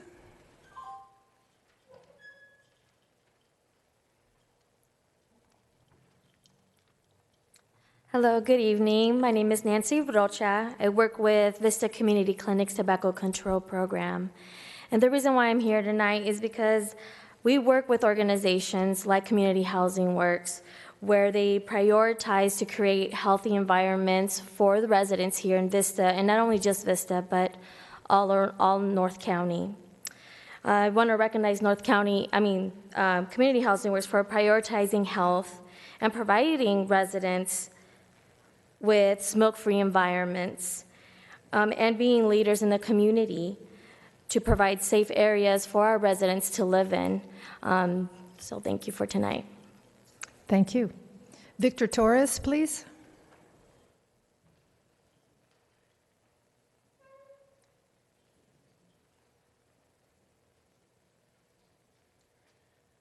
Good evening. My name is Victor Torres. I'm a resident at the North Santa Fe Apartments. I've been living there for about 3.5 years too, since when initially opened it. It was a great experience to move into a community that has works communities that I call home. I'm thankful to have access to a new build apartment complex with all the amenities that has a market rate apartment has to offer. North Santa Fe location is great with such a walking distance, such a short walking distance to downtown, which I love it, with all these breweries. And also, I was without a car for like 8 months, and it was just walking to go get to the Sprinter. So that was a really plus for me on that within those eight months. Also, when you come into Vista, because believe me or not, I never heard about Vista before, was always living somewhere else. You're coming off of Vista Village Drive. The very first thing you see is this nice, beautiful architecture structure there. It catches the eye. I love the features of the property. When I used to drive over there, I said, I want to live there. I want to ask, and I got lucky. I got lucky moving in. Now, the features of the property are so well planned that when I talk to people and ask me, where you live? I'm like, oh, right there in North Santa Fe. Is that an affordable housing? I say, yes, it is. They're hard to believe because the beauty of it. I mean, I don't know if you've done it before, you drive one day and you look at it, when the sign hits that building, it's like, wow, pretty nice. And, obviously, we can count with all the amenities, such the community center, which has brand new computers that we just installed yesterday. They're always keeping up with their technology and their hardware and everything. They are available for any resident. Like some of us, I do not own a computer or laptop, so I'm always there. And also kids, they're always there. And the best thing it is there, and you can rely on the site stuff. They're always there for you available. Either supervisor or maintenance of the stuff there. Yeah, so it's pretty good. Living Community House works. That's all I have to say. Good evening. Thank you very much. I also have a speaker slip from Lynn M., who wishes not to speak, but states that she is in favor of the project. Last speaker slip I have is Cliff Kaiser.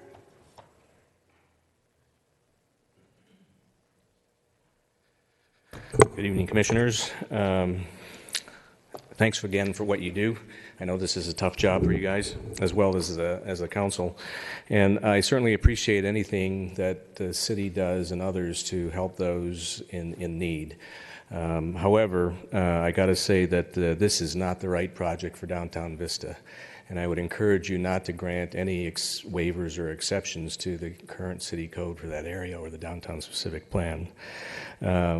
It's inadequate parking has been already addressed several times.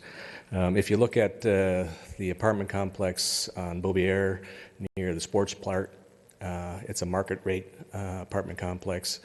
And anytime you go down there, the city streets are lined with cars on both sides. And that's a fairly busy thoroughfare, and they go off across the street into the other side streets as well because that was inadequately parked. The apartments are too small. Trying to cram people like sardines. I don't think that's a good idea. The transit center is a half-mile away either way you go. How many people are going to be walking that? How many people are going to want to live there knowing that they have to walk that far and not have their own car is the point. I think there's going to be a lot of people with cars there. And I think a good idea would be to survey the residents of North Santa Fe Apartments as well as Paseo Point Apartments and say, how many of you use the transit center regularly? And to see if that's really a good gauge to say that we need to reduce the parking requirements. From the drawings, it looks like Monopoly buildings. It's touted as an art focus, but it doesn't look very artsy. It's basically rather ugly in my opinion. More importantly is how is this going to invigorate the downtown? I mean, there's all places all over the city of Vista that we can put affordable housing. And yes, it's appropriate to be near transit centers and bus stations and things like that, but we also have a downtown that we need to worry about. We've got businesses down there that are wanting people to come down and sit in their restaurant or their pub or buy their product. And is this the right place to put affordable housing for people to come down and buy that stuff? I think not. It's really disappointing that Gold Coast is going to get the short end of the stick on this as well. I don't like the idea of not having washer dryers. If the concept or the theory that putting people in laundry rooms so that they can intermingle and stuff like that was so popular, why aren't the other apartment complexes that are market rate doing that? That's not the driving objective. The driving objective is for the developer here to try to save money. And it's too dense. Thank you. Thank you. I have no more speaker slips. Is there anyone wishing to speak that wants to run out and or speak now and fill out a paper? Seeing none, then I'll close the public hearing. And commissioners, comments? Anybody want to make a motion? More questions? What's your pleasure? Commissioner Garrettson. Just a comment that the rail trail is literally going to go across the street from Mercantile.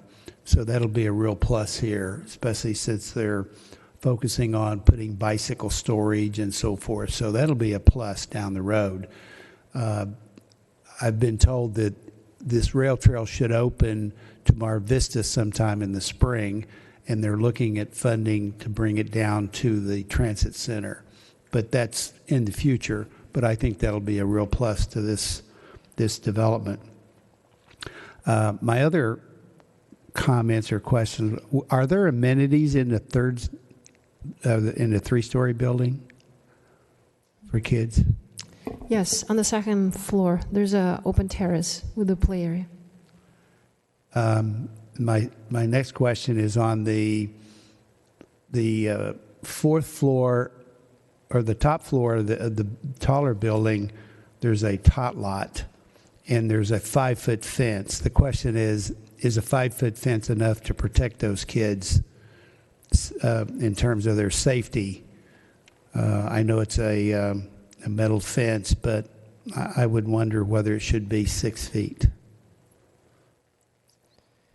So staff requested that there be a barrier or fencing for protection, as you're stating, the concern, Commissioner Garrettson. If it is the wish of the commission to raise it another foot, if you feel it's necessary, I don't think it's an issue from my standpoint. They do fences above 7 feet or 7 feet and taller do require a permit, but obviously we're talking a small element compared to the larger piece. And perhaps Diego has some input on that, so I'll turn it over to him. I just wanted to provide the information that there is a required fall area of, I believe, 6 feet minimum between whatever play structure that the kids can climb on to the rubber mat. So the fence would actually be probably more than 6 feet away, but it has to be a minimum of 6 feet of fall area. So they can't climb on something and then jump over the fence. But okay, thank you. Commissioner Bell? Thank you. Just a couple of thoughts for the record, since this is a pretty significant project for the city, obviously. I appreciate the city giving us the perspective on the density relative to the the actual usable net space and also the gross lot area. I think in our EDR we looked at the numbers, or perhaps after the EDR we looked at the numbers relative to 101 Main. Is it 100 Main or 101 Main? 100 Main. You don't know now either, do you? 100. But we got a general impression of what the relative density was. And speaking personally from my perspective, I'm comfortable with where this development is relative to what we've already agreed to with the corner of downtown and what we're seeing with other buildings going in. And I appreciate, in the most positive way, the optimism from the nonprofit to do something really good with this building. It really means a lot to see the work and the time you put in. And I know we've asked a lot of hard questions and put you through the ringer on this, but we do really appreciate the work you've done in this project. With that, I'll be supporting the project. Taking into account it's not perfect, there are issues, totally acknowledge that this is not perfect by any stretch, but I think it's a really, really good project for this part of the city at this point in time where we are. Thank you. Commissioner Grimm? Yes, I just want to make a brief comment about the comparison of the parking on this project relative to one that's a private development. And I think the advantage here and what makes a difference is the control of management that we have. This developer does a great job in managing their projects. They've showed that over the years. In addition, the city has the ability, and Patsy, you can correct me if I'm wrong, but if there's a problem that we see in management, you can go in as part of the DDA and make inquiries and actually do something about it. So really, we have a whole lot more control here on parking than we would on a private development. And with that, too, I would be supporting the project. I like the project. I think that the few changes since when we had the EDR and to what we have now, I think are very pretty. I love the red railings. I just think that is, in the way you wrapped them around the building. I had questioned the washer, dryer, the community, but the residents have assured me that it works. I like the equipment, the types of equipment that you put for the kids in the tot lot. I think it's fun equipment without, interactive chalkboards. I think we'll have some mental growth. So I like the project, and I think it being the way it spans the corner of Guajome and Santa Fe, I think this is the first that's going to help us, bring the Paseo Santa Fe Phase 2 and Phase 3. So I, too, will be supporting the project. Anybody want to make a motion or have more comments? Commissioner Grimm? Thank you. I would move staff recommendation. I would like to try and add a condition on there that would just indicate that the developer would work with staff to try to get some kind of artwork, if they can, on the facade. And that would be my recommendation.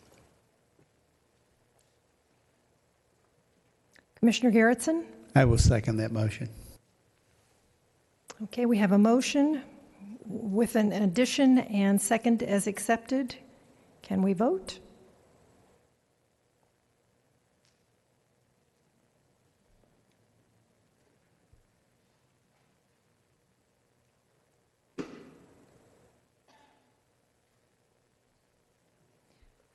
Please let the record show that this item passes unanimously with Commissioner Rossler being absent.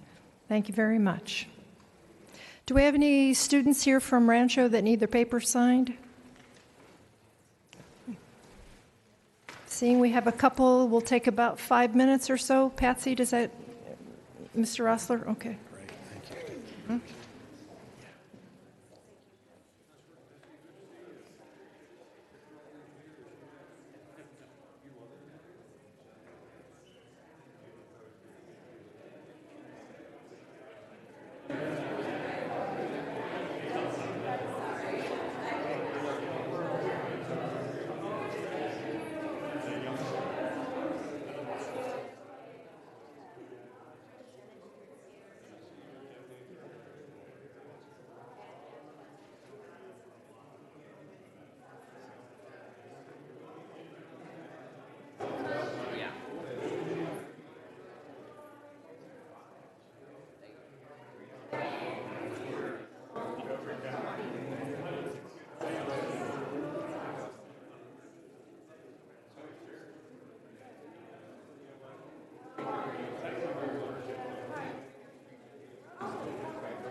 Yeah,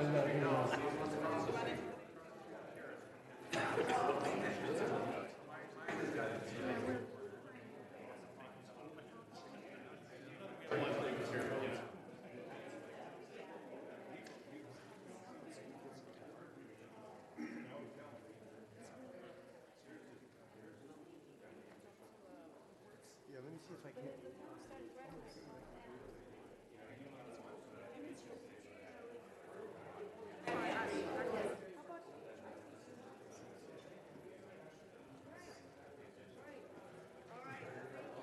Wasn't that fun? So thanks for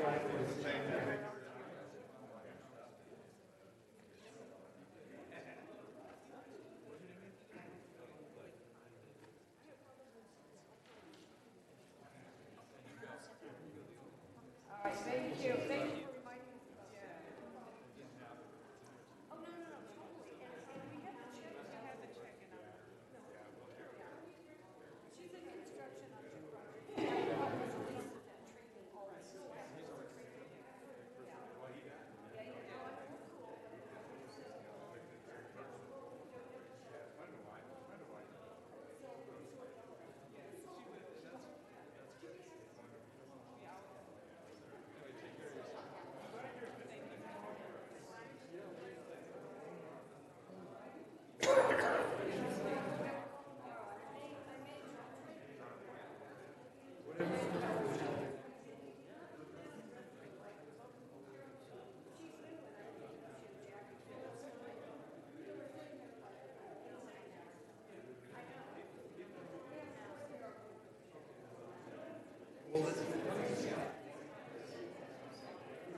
Okay, I turned it down.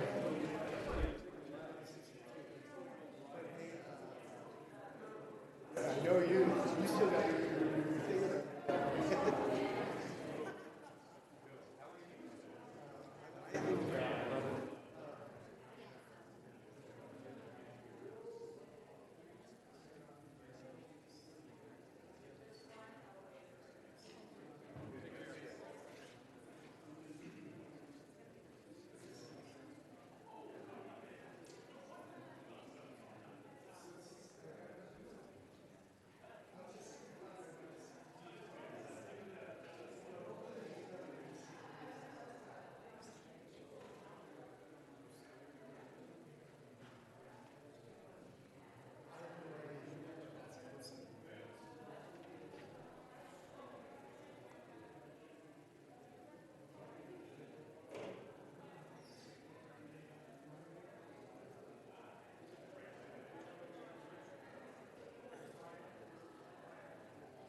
So Michael, should I put in a speaker slip?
Okay, we will resume our meeting.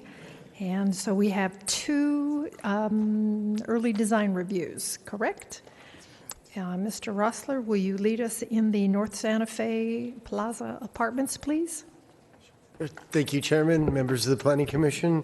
The project before you tonight is actually the second early design review for the proposed North Santa Fe Plaza apartment project. The application number is P18-0341. A little overview of the early design review. This process provides the Planning Commission an opportunity to review initial proposals and provide preliminary advisory comments to the applicant. The proposals have not been reviewed or vetted by the city staff. The applicant and the ownership will be available to answer specific questions in terms of the design and the thought process behind the project. And there's no vote or action taken tonight in regards to this project. In December 4th of 2018, the Planning Commission held an early design review for the original proposed North Santa Fe Plaza apartment project. That project included 25 apartments as well as a 690 square foot coffee shop. There were 2 affordable units included within the 25 apartments originally proposed for the project. During the early design review, the Planning Commission expressed quite a few concerns in regards to the original proposal. Those concerns included the use of covered open space, the unit makeup, having too many one-bedroom units within the development, vehicular access to the coffee shop from Champa Street, the lack of articulation on the west and south elevations of the apartment building, the lack of common architectural theme for the development itself, the need for improved graphic representation in terms of the drawings and images provided to you, as well as requesting additional perspectives be provided because of the height of the project. Based on the comments provided that you provided during the original EDR, the applicant went back to the drawing board, redesigned the project, and came up with a new proposal, which includes a total of 19 apartments, as well as the original 690 square foot coffee shop on the approximate 0.65 acre site. That site again is located on the west side of North Santa Fe Avenue, north of Beaubier Drive, and the site is currently vacant land. Here is an aerial shot of the site itself, as well as a photograph. Again, the site's 0.65 acres. It's 2 legal parcels, and again, currently it's vacant land. Surrounding land uses include a single-family home to the north, Walgreens to the south, single-family homes to the east, as well as single-family homes to the west. The general plan land use designation for the site is mixed use, which allows for up to 40 dwelling units per acre, as well as a list of permitted commercial uses as well. The zoning for the site is mixed use 40 with a North Santa Fe overlay zone designation, which allows up to 4 stories and a maximum density of 40 dwelling units per acre. The proposed project before you tonight would require approval of a site development plan, CEQA review, as well as landscape review. Again, the proposal would be construction and development of a 19-unit apartment building being 4 stories, as well as a 690 square foot 1-story coffee shop. The density of the proposed development would be 29 dwelling units per acre. The development would provide ground level parking, and the unit makeup would be 5 one-bedroom units, 11 two-bedroom units, and 3 three-bedroom units. The applicant is offering 2 affordable units via the density bonus. However, they're not asking for a density bonus. They're just asking to qualify for the state affordable housing parking requirements in terms of reduction. Again, the 6.65 acre site would be developed with one 4-story apartment building located on the northerly portion of the site, as well as a single-story coffee shop located on the southerly portion of the site. Site amenities would include a tot lot as well as various leisure areas.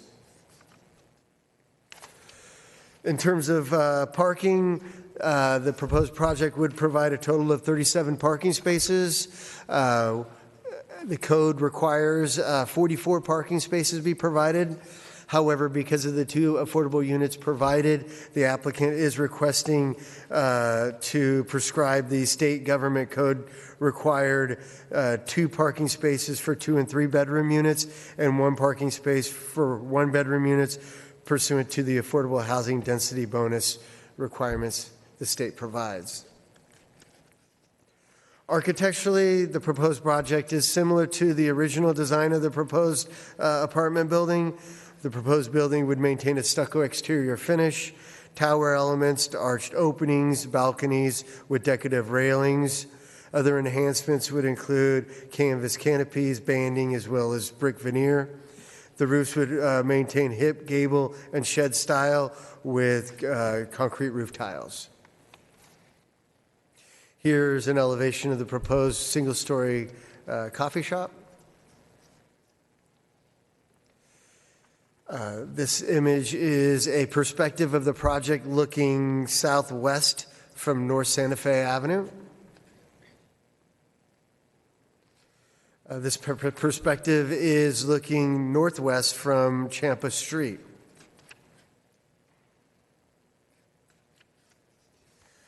The proposed apartments would range in size from 830 square feet, a studio unit, to a 1,300 square foot 3-bedroom unit. With that, staff is requesting the Planning Commission provide comments to the applicant related to the design of this project. The applicant, as well as ownership, is here to introduce themselves, and they're available to answer questions, and staff's available to answer questions as well. Thank you. Pardon me, does the applicant have a presentation or just here to answer questions? Actually, no, it was just staff's presentation. They're here just to answer questions. Perfect, thank you. Commissioners, do we have any questions for staff or the applicant?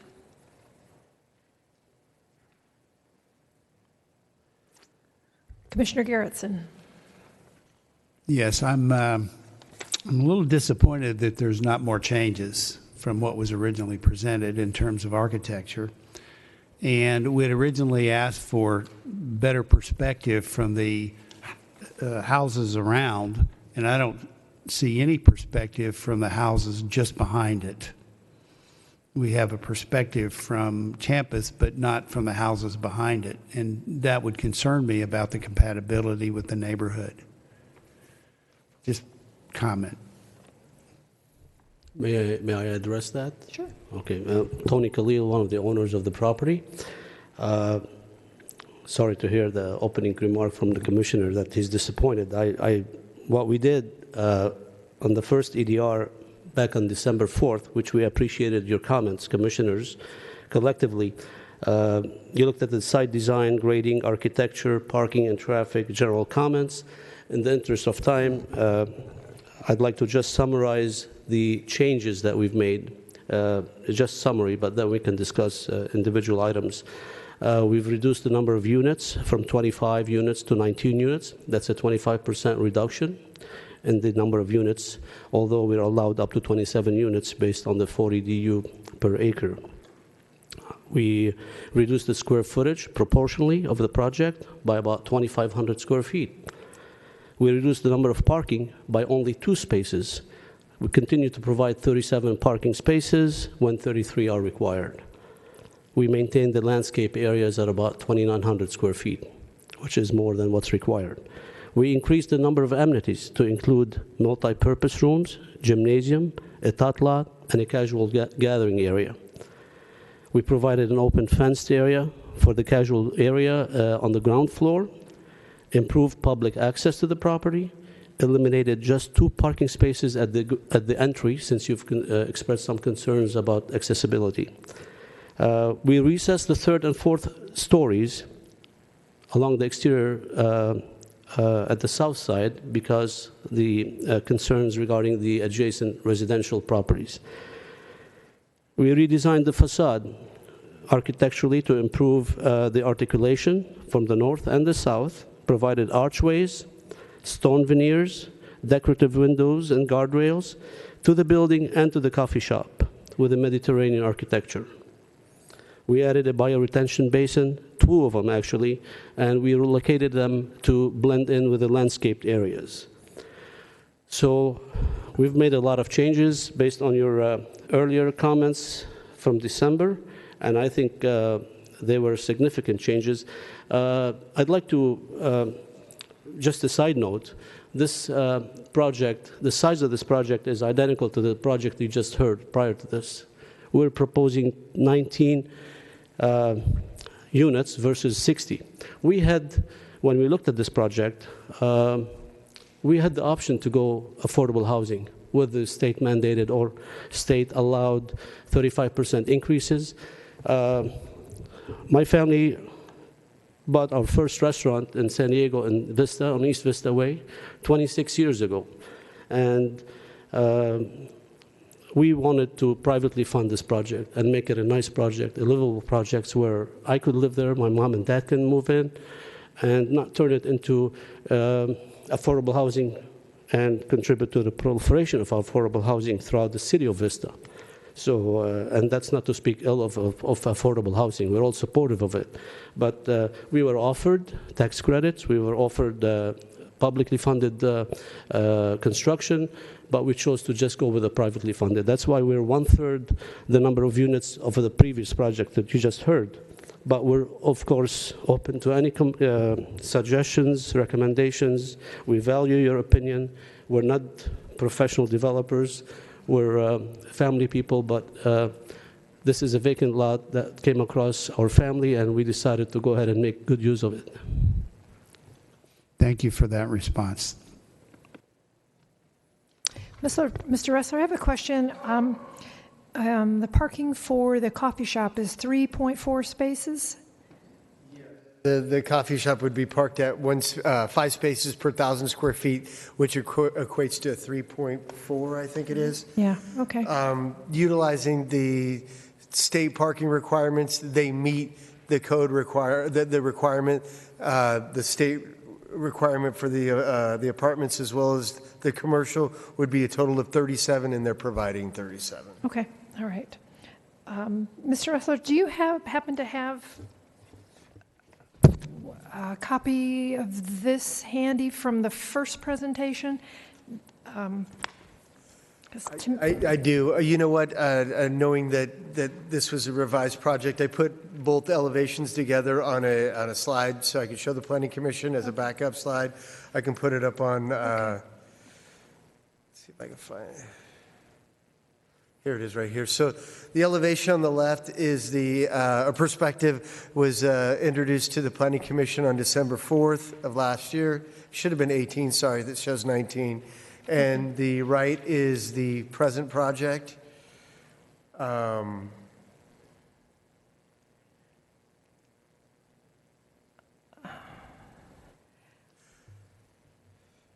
having a little trouble trying to see what's changed. You know, the architect's here too today, so maybe we could have him come up and maybe describe some of the improvements. That would be wonderful. Right. I mean, since last time in December, the Planning Commission gave us some comment about the exterior design. We made a couple of changes. First thing that I lowered the corner tower from about 54 feet to now it's only 48 feet.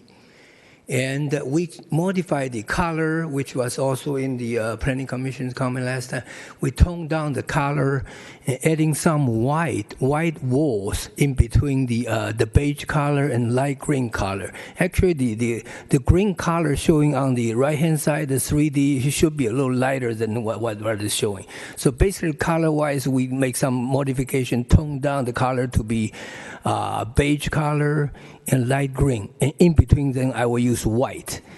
And on the facade treatment, I'm adding some arches there were some blank wall on the west side and south side. Now all of them are covered by stone veneers and with arches, and so make the design a little more interesting, very similar to the Mediterranean architectures. And the roof color I also toned down a little bit. Basically, that's the change from the outside. Of course, when the building was facing the south side, neighboring one-story, two-story houses, we are also having some solution by setback. By setback, the third floor and fourth floor 8 feet from the ground floor, and with the 10 feet setback that we currently have. And the existing houses in the south side, they do have a 25 feet side rear yard setback. So combining those two setbacks, the south side of our building is about 35 feet away from the existing one-story, two-story neighboring properties. That's our solution to resolve the scale issue of the building. And on the west side, Commissioner just mentioned that on the west side, I went there a couple of times. The west side, right on the property line in the neighboring property, all they have is a storage shed. And their houses, it's a one-story or two-story houses. The houses are about 100 feet away from the west side property line. And in the west side, on the south side and on the west side, we do have more facade articulation. If you can see the building elevations by the balcony or pop-out windows to make it, more facade articulation than previously presented.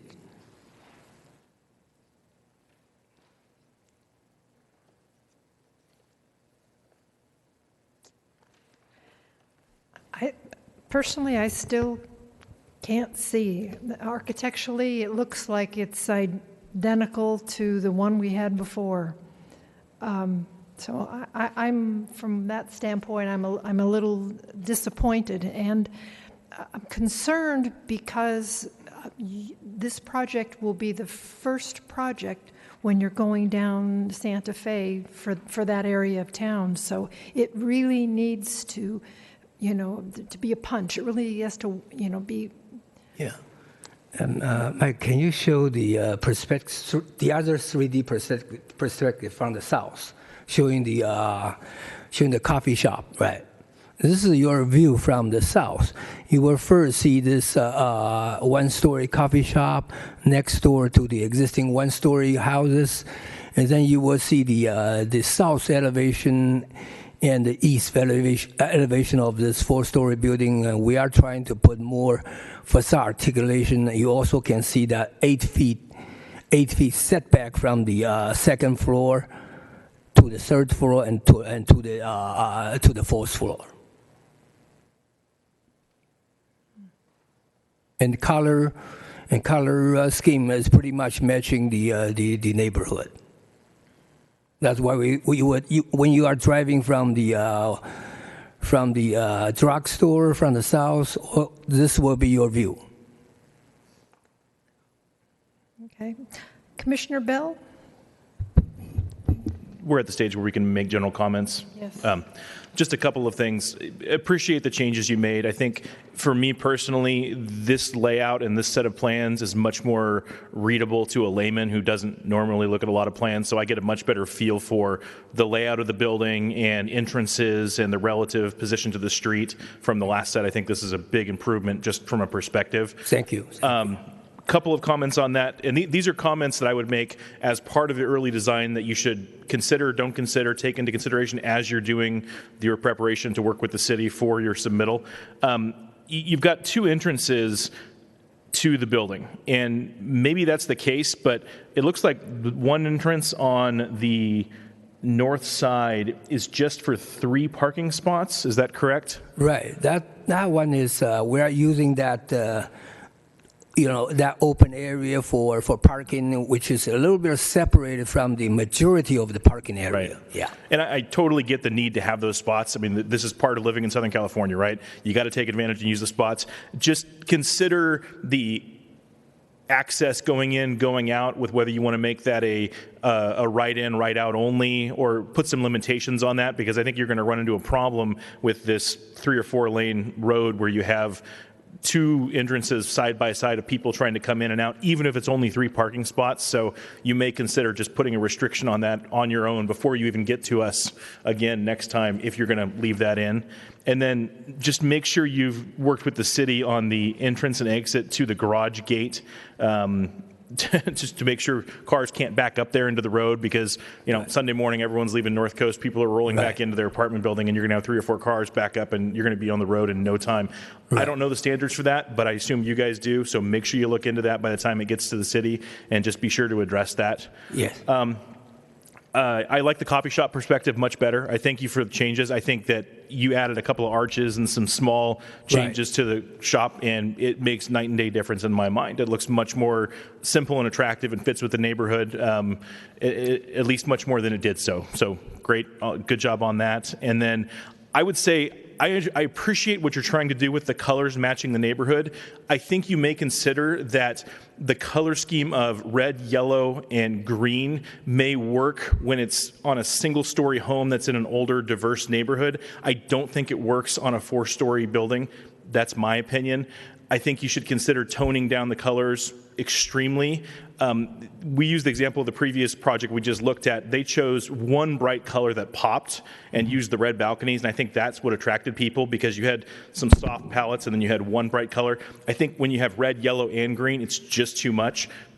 Pick a couple variations of a lighter color and then choose one to accent the building, whether that be green or red or whatever it is. But I think that'll go a long way toward making the building not be as in your face. I think that'll bring it down a couple of notches for the neighborhood. And then finally, for the perspectives, I think what we asked for, or what we'd like to see, and again, this is a request, when you do your final submittal, if you can create this, it would be very helpful. Take a photograph either from Google Earth or from somebody's yard, and just take an empty photo of where the building will be, and then just give us an outline and show us when you're standing on the street, one street over, from the north, from the south, from the east to the west. Here's what you see right now with an empty lot, and here is the outline using measurements and whatever you have, what the building form will be. Not the actual building itself, but just the outline, so we can see what view are people changing. What are they not going to see? For example, are there people that look east out of their backyard? Are they going to completely be overshadowed and not have any sunrise anymore? Are they going to lose that? Or is their house 100, 200 feet back far enough that it really doesn't make that big a difference, right? And it sounds like the property line is on the edge, but the house is set back. Great, if that's the case. But I think having a couple more photos from that perspective doesn't have to be detailed. It literally can just be a red outline of where the building will be on a photograph of what it is right now. I think that'll go a long way to reassuring, hopefully, neighbors and us that it fits the quality of the neighborhood a little better. Okay, great. Otherwise, thank you for the changes. I think you're moving in the right direction. I'm sure there's a lot of work to do, as always, but appreciate the work you guys have done so far. Thank you so much. Commissioner Hastings? Thank you for being here. I was not present for the last one, so this is my very first early design review, so you're my guinea pig.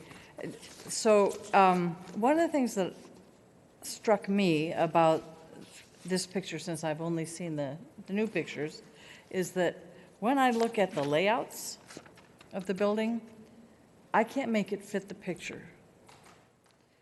I mean, form doesn't have to follow function entirely, but I don't get why there's a tower at one place and where that tower is in here without, turning my head all the way around. That tower is the elevator tower. I mean, the building is 4-story. The tower is for the elevator and staircase to go above the roof line, so people can get access to the roof to do repair work, air conditioning works, and solar panel repairs. That's why that tower is high, because the elevator has to go to the roof. Okay, I get that. but I'm still concerned about the relationship of the pieces of the building to the insides. That may sound a little weird, but I look at that building and I don't see a unit. Excuse me. It doesn't settle for me as an overall form. Yeah. The inside of this building, if you can see the floor plan of the second floor, third floor, inside this building is a courtyard with open atrium. So the tenants and kids can gather together at that courtyard and having some very good family time, and also the tenant can communicate, socialize with each other. So the inside of the building is very romantic with trees and shops and chairs and for people to gather. That's the courtyard idea. And courtyard is surrounded by the 2-bedroom, 3-bedroom apartments. And I think that's an interesting idea. It's very European, right? That kind of structure. Yes. But making it relate to the rest of the neighborhood, it's kind of, it just feels a little, you take it as Commissioner Bell said, this is you're getting my impressions, but it does not resonate with me as a nice solid building sitting there, for whatever that means. Okay, thank you. Commissioner Grimm?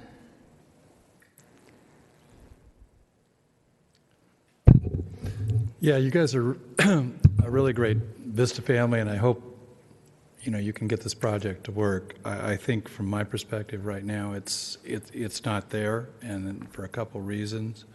One, I think the height and the mass is just a little bit too much for the neighborhood. I'm not that concerned with the density. You talked about the density versus the other project. I know one follows the other, but I think it's more of a massing issue here and a height issue.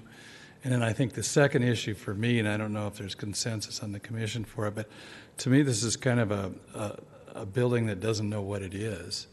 I'm not sure, looks like it has elements of, Mediterranean, Italian, some Spanish elements. So I'm not quite sure if I had to describe the architecture, and I'm certainly not an expert in that area, but I would know. Well, we like all three. Yeah.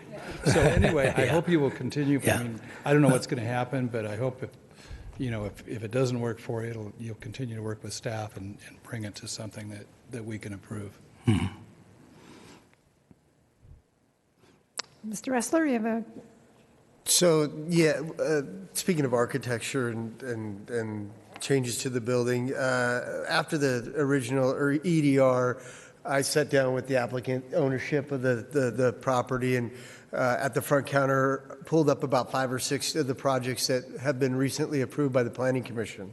Kind of walked over through some of the architectural details, forms, massing, how they relate to surroundings and so forth, and kind of walk through that and provide them the guidance, I guess, or direction in terms of what projects to go take a look at and see what would be a good example of something that meets the expectations of the Planning Commission. So we went through that exercise originally, and we've come to the product before you today. So just so you know that we worked with them the best we could. Yeah, let me add one thing to the architecture style. Basically, we are doing Mediterranean architecture, which is influenced by Spanish architecture and Italian architecture. And the essence for or elements mainly with Mediterranean architecture is with courtyards, low-pitched roofs, and arches, and decorative facade with stone veneers and earth tone color. That's what we did here.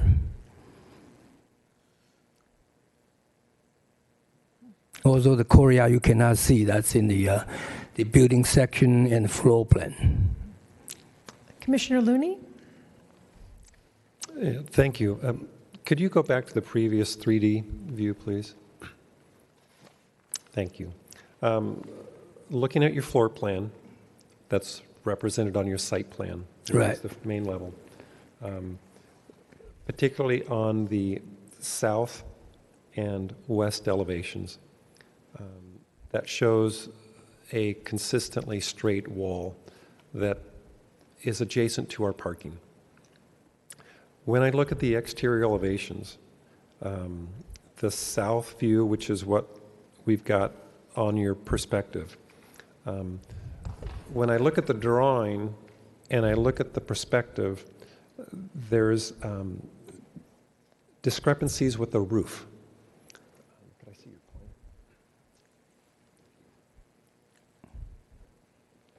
In this area right here, Right. when I look at your drawing, the two don't match.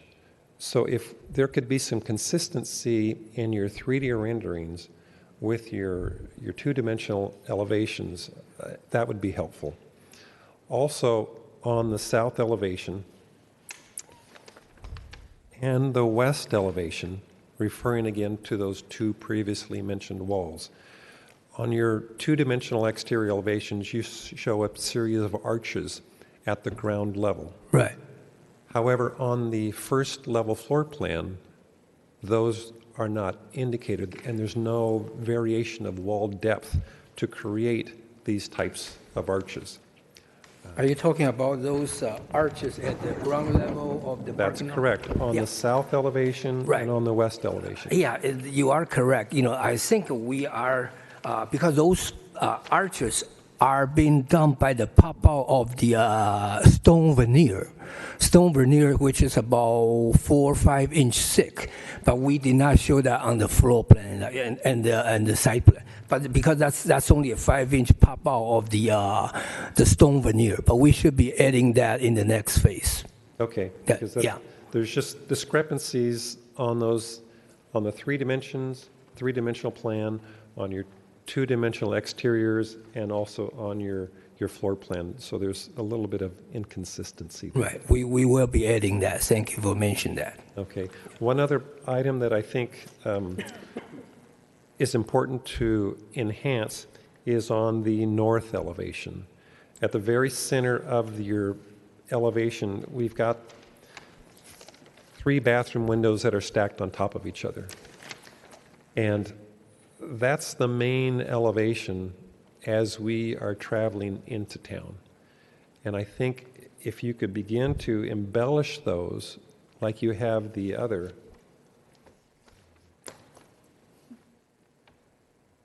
these 3 right here. Right. That's the staircase. Okay. That's the staircase. The scale of those windows isn't proportional to the wall on which they're placed. You think it should be bigger? Well, The window. I'm going to let you decide. Okay. You're the architect. Right. I don't like someone telling me Okay. how to design my Okay, building, yeah. so I'm not going to tell you how to design Yeah, your building. that But I would be think a it very could good be embellished. suggestion. I think it could be enhanced because that's the main view as we drive into town Right. on Santa Fe. Right. So I think if you could take those into consideration, that would be helpful. Also, on the current 3D view that you've got, lowering this tower, I lowered think helped Right. reduce the mass. Thank you. And that Yeah. was beneficial. Overall, let me add one thing. We are in the MU40 zone, mixed use zone. The height limit is 60 feet. In our design, that the light green tower is 54 feet, and the lower tower with the hip roof is only 48 feet. But the zone allows 60 feet. We are trying to lower the building so to be compatible with the one-story, two-story neighboring properties. And that's good because that's what we've been commissioned by the city to do, and that's to ensure that the proposed development is somewhat compatible to Exactly. the surrounding neighborhoods and the surrounding structures. We are trying very hard to do so. That's going into that's going in the right direction. Thank you. Commissioner Bell? Thank you. You mentioned earlier the elevator going up to the roof level. Is that a requirement for this size of building, or is that a preference? That's a requirement. Okay, so if you have an elevator and it has to go to the roof level? Right. Okay. For maintenance issue and also for the requirements. Okay. If we were to put a laundry room on the first floor like the previous project, it would have definitely saved us a lot of money, and the elevator would stop on the fourth floor. We wouldn't need access to the mechanical equipment that will be on the roof. But every unit will have its own laundry, washer and dryer, stackables, and along with the boilers and the dry vents, vent vents, all of that have to be accessible. So because of the HVAC and because of the equipment, then you have to have, if you have an elevator, you have to extend it to that level. That's correct. Okay. Commissioners, are there any comments regarding the site design, grading, and topography, other than what you may have already said?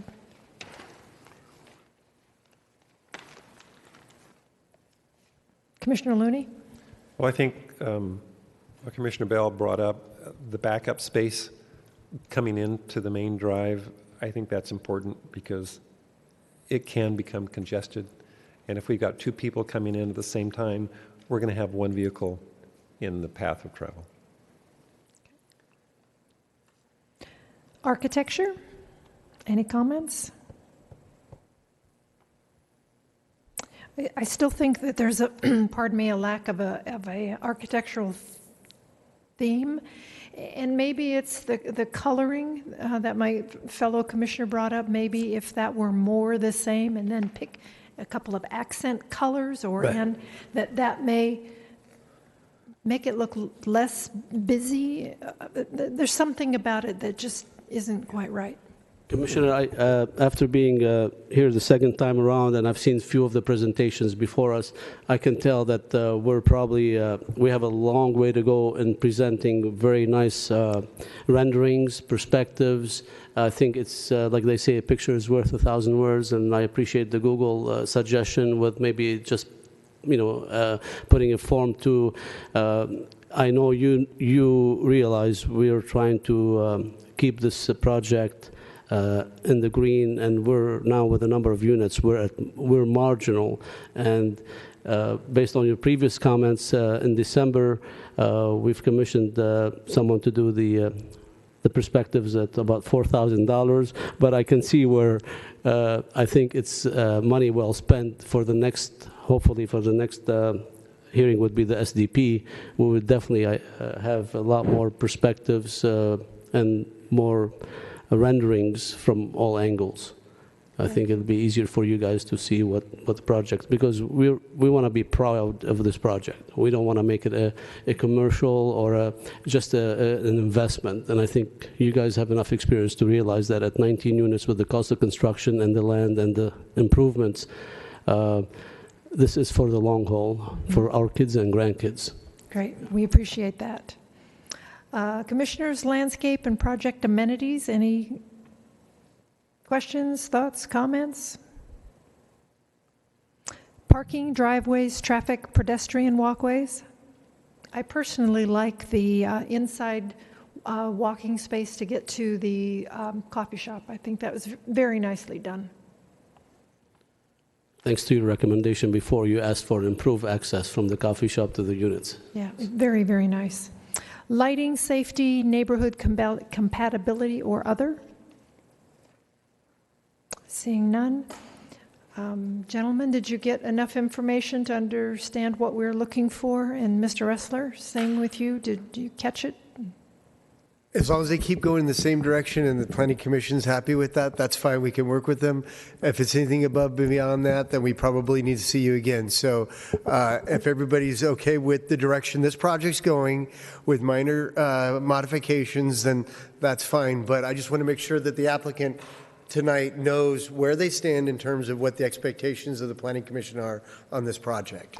So does that mean they wouldn't come back to us with an EDR again? They would come direct with site development and the whole?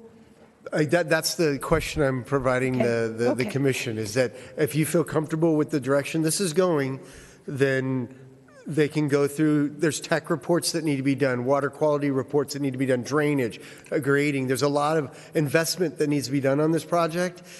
However, if the Planning Commission's happy with this direction, then that's fine. If not, and there's any reservation, staff would prefer you providing us with some direction in terms of either coming back or or moving forward in the direction they're taking. So, My personal, we can talk to the commissioners. My personal would be I would love to see another EDR, just because we still haven't quite got there. But Commissioner Looney? I think you've made a lot of direction in the right, a positive direction, okay? You're moving in the right direction. Conceptually, I think we're almost there, but as it was presented by staff, the next step gets real expensive because you're bringing in a civil engineer. You've got to calculate all the hydrology. You've got to do your site survey. You've got to do your grading plan. You got to start looking at your underground utilities, SDG&E. There's probably on this project $30,000 to $45,000 worth of work to take that next step. Because it's a family investment or family project, I think it would be beneficial financially to come back just for one checkup before you write those checks to those other consultants, because it does get expensive. I appreciate that. I itemized every comment you made on December 4th of 2018, and site design, grading, architecture, parking, traffic, general comments, itemized one by one, went through each one by one, and I really did appreciate your comments and still do. I think in the interest of time, this is now 5 months into meetings back and forth, additional expenses. We would prefer to take the chance, incorporate your tonight's comments, which I think are, compared to the first review's comments, are very manageable. We get it. We know what you guys are looking for. I prefer to move forward with the preparation of the documents for the site development permit.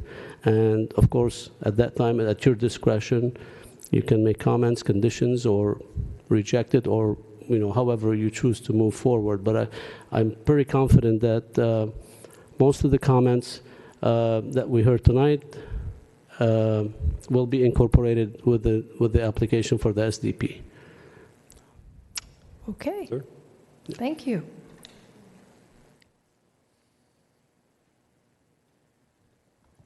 Yeah, I really appreciate all the commissioners. It's very, very positive and some good comments. So that will help us to improve the design in the next phase in the site development plan process.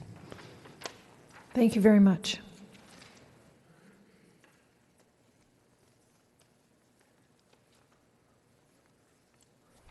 Okay.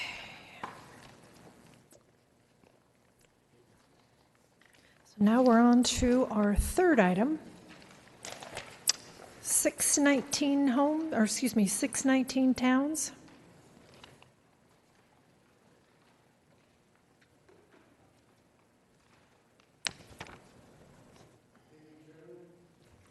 members of the Planning Commission, the project before you is an early design review for 619 towns. The application number is P19-0164. My previous presentation described the EDR process. I won't do that again, save some time. Staff has received a preliminary proposal to develop 10 condominium units on a 0.725 acre site. The site is located on the west side of Civic Center Drive, south of Crescent Drive. The subject site is currently developed with a single-family home. Here's an aerial of the site. Again, 0.725 acres, 2 legal parcels developed with a single-family home. The applicant has recently submitted a boundary adjustment to actually carve this home out here in order to create this L-shaped lot, demo the single-family home, and then the proposal of the 10 condominium units. Surrounding land uses include single-family homes to the north, single-family homes to the east, single-family homes to the west, as well as a music school to the south that was recently approved for a 10-unit apartment complex. The general plan land use designation for the site is mixed use, which allows for up to 40 dwelling units per acre. The zoning is MU30, which would allow up to 3 stories and a maximum density of 30 dwelling units per acre. The proposed project would require approval of a site development plan, CEQA review, as well as a landscape review.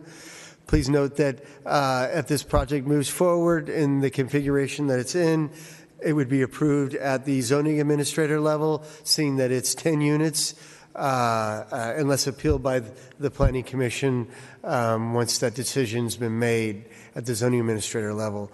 The proposed project, again, includes 10 condominium units within 4 separate buildings. Those buildings would be 2 stories. Each unit would be 3 bedrooms. The proposed density is 13.8 dwelling units per acre, and the maximum height of the buildings is 28 foot 9 inches. The proposed the 0.725 acre site would be developed with 4 two-story buildings ranging from 2 units to 3 units per building. In terms of parking, the code requires a total of 30 parking spaces. That would be 3 parking spaces per 3-bedroom unit for a total of 30. The applicant is proposing 40 on site. In terms of amenities, the applicant has indicated that there are common areas within the development as well as private rear yards. Architecturally, the proposed project is designed around a contemporary architectural style, including stucco exterior finishes with articulated walls, included wood siding and grid pattern windows. The roof element would be a shed-style roof with asphalt shingles. Here's a perspective of the 2-unit building as well as the 3-unit building. The proposed units would be maintain a square footage of 1,448 square feet, and each unit would maintain 3 bedrooms. First floor would include the kitchen, living room area. Second floor would be the 3 bedrooms and 2 baths on the second floor. With the half bath on the first floor would be a 3-bedroom, 2.5 bath unit. With that, staff is requesting the Planning Commission provide the applicant direction in terms of design of the proposed project. The applicant, Gil Miltenberger, is here to introduce himself and is available to answer questions, as well as staff's available to answer questions as well. Thank you. Hello, Chair, Commissioners. Thank you. Gil Miltenberger, 3660 Merced Drive, Oceanside. My wife and I own this property and went through a lot of different design concepts, had preliminary meetings with the city. I forget what we call that, Michael, when we have the early, the pre-app meetings. There you go. Sorry.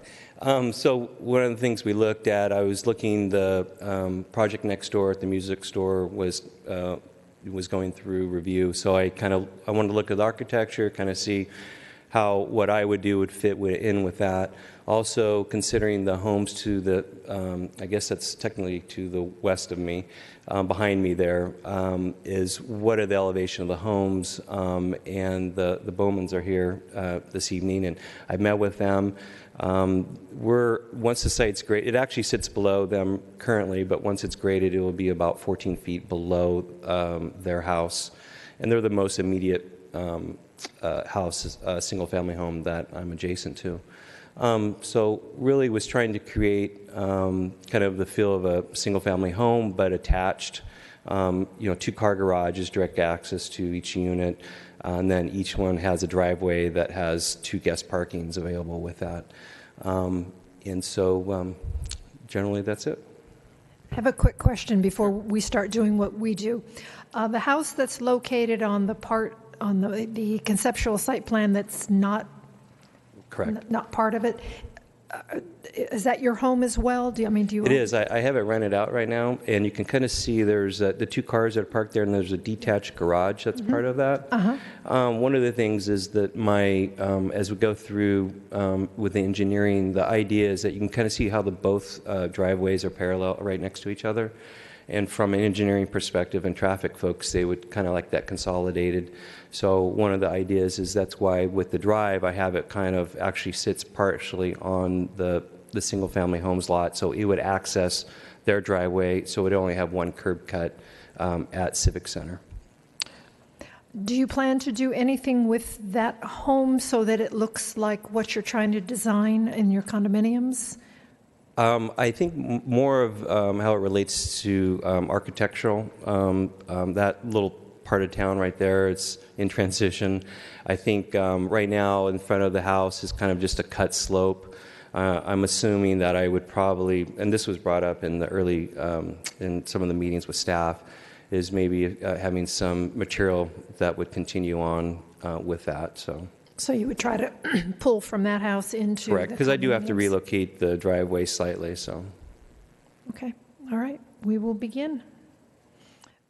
Questions of staff or Mr. Miltenberger or Commissioner Garrettson? Yes, for staff, just a quick clarification. This is zone mixed use all the way from Santa Fe all the way over to Vista Way, correct? So potentially multi-family homes could go on both sides where there are now single-family homes. Yeah, I think it was in 2012, Patsy, the general plan update was completed, and when that update was performed, the council directed staff to increase the density and create mixed-use opportunities along this section of Civic Center Drive. So, yeah, the land use designation and the zoning would allow for high-density, mixed-use residential along this section of Both sides of Civic Center Drive. That's correct. Okay, just wanted to clarify that.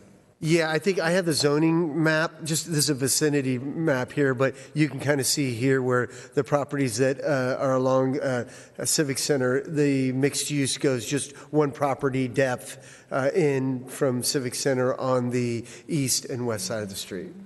Yes. My point was that this is consistent with what City Council has approved, even though it's maybe not, it doesn't appear to be compatible with the single-family homes. It's zoned accordingly for mixed use.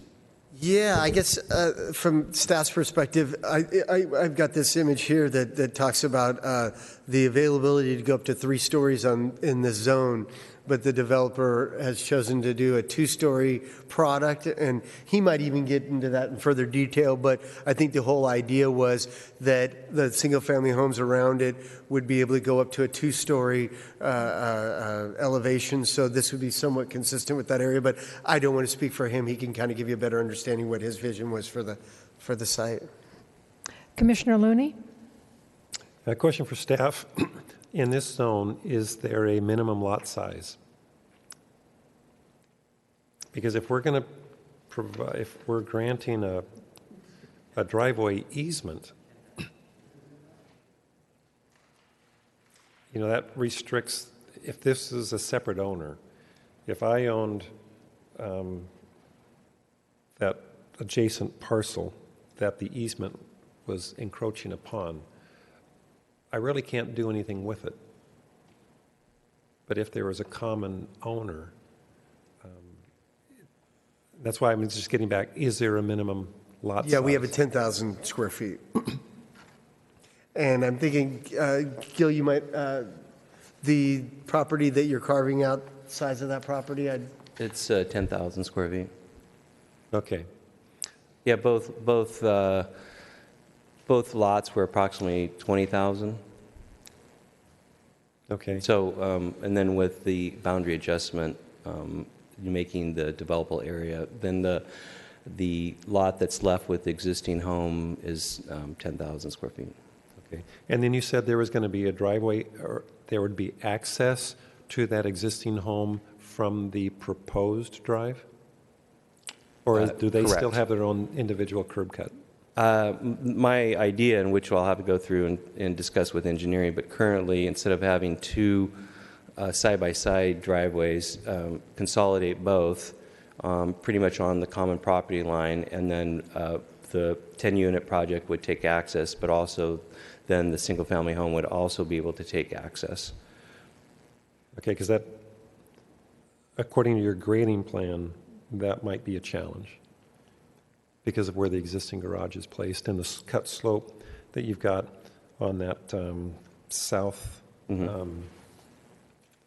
south side of the property, or the north side of the new drive.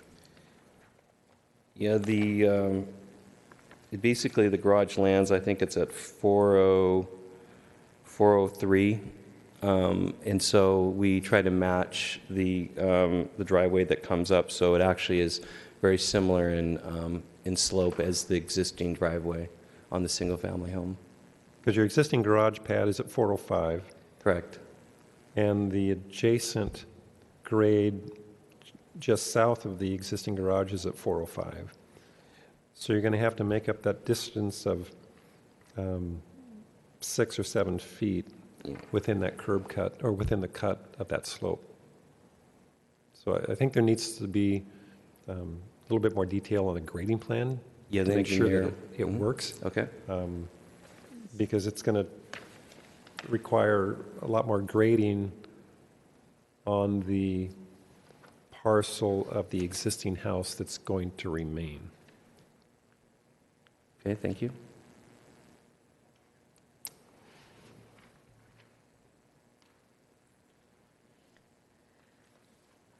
Commissioners, using our format, comments, please, on site design, grading, and topography. I think we just got yours, Mr. Looney, for that.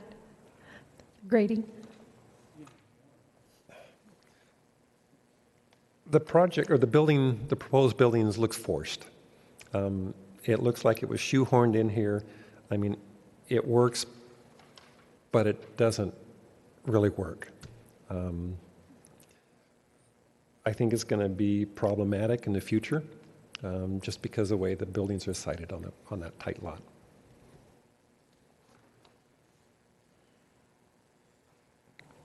Architecture, commissioners? I personally am not crazy about the roof lines. It just looks a little too plain for me, but you know, that is truly for me.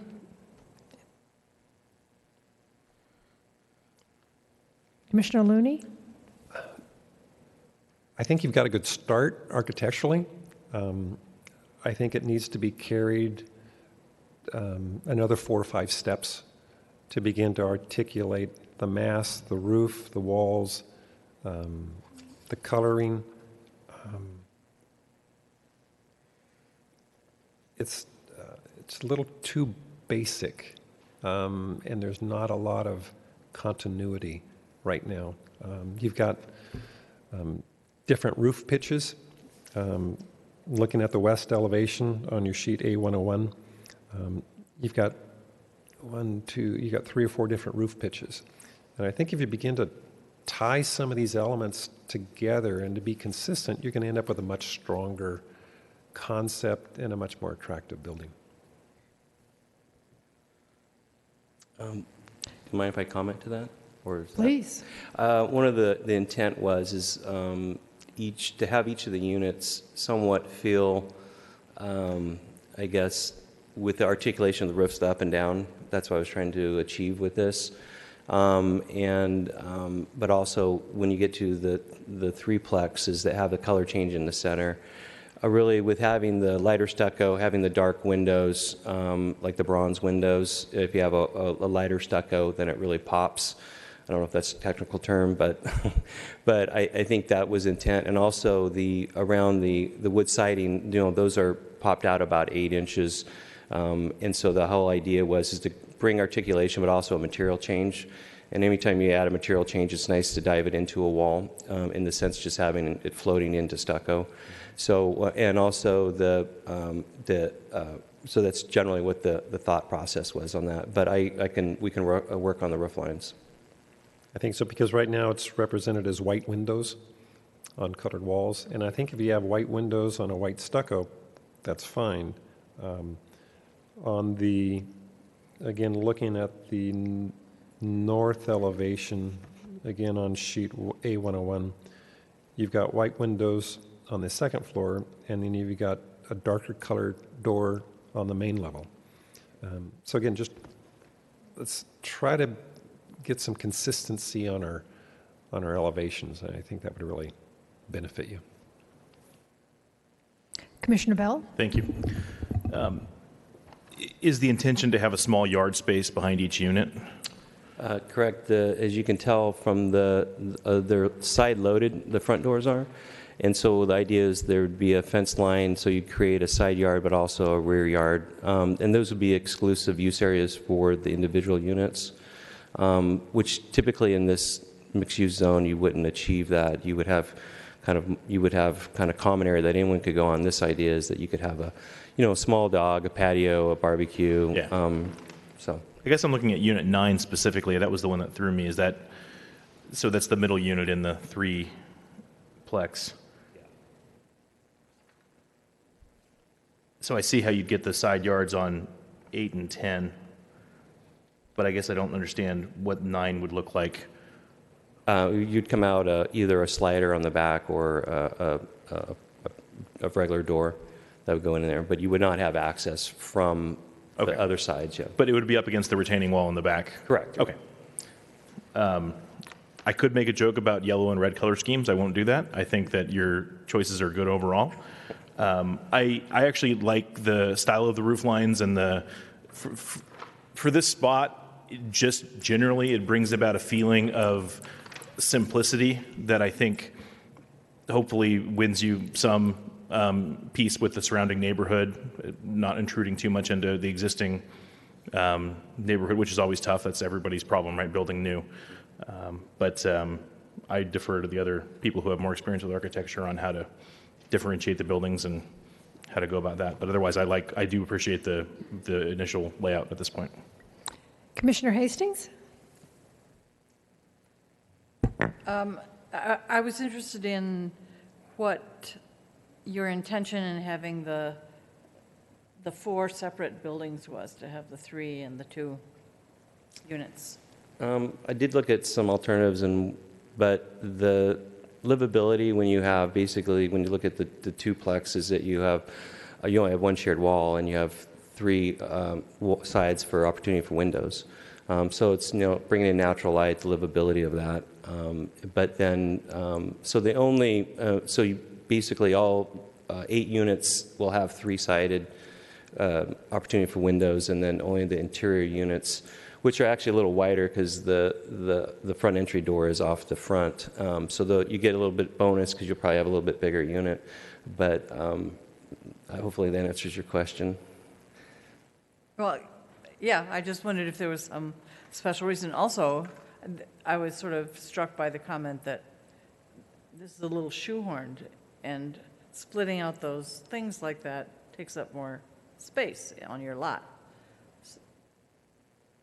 It was a compromise of where it's either one of two things. You can attach all the buildings and go for higher density, and not really provide any private space for the individual. Or you can do what I did, where if you look at the massing, basically the building is each unit is 21 feet wide roughly. So if a 2-plex would be 40-some feet wide and about 44 feet deep. So if you look at the massing, it's very consistent. It would be actually consistent with what you would see like in a single-family home. So one of the things is I was really trying to fit in there. My wife and I had this discussion, and we're trying to, okay, what's the best? Because when you're looking down, there are single-family homes, there's office buildings, it's a wide variety, and I think that's kind of what mixed use is. So I was trying to kind of pick a compromise in the center of that. So. Commissioner Grimm.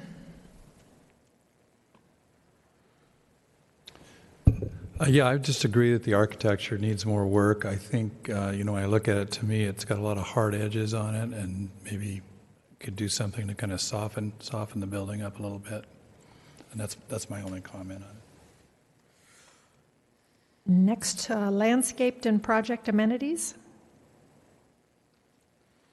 Mr. Ressler, is it one amenity for 10 units? Yeah, for 10 unit and above, up to 25 would be one common amenity is required per the design guidelines, so. Does the backyards, individual backyards, is that considered the amenity? It's supposed to be a common amenity. Common amenity.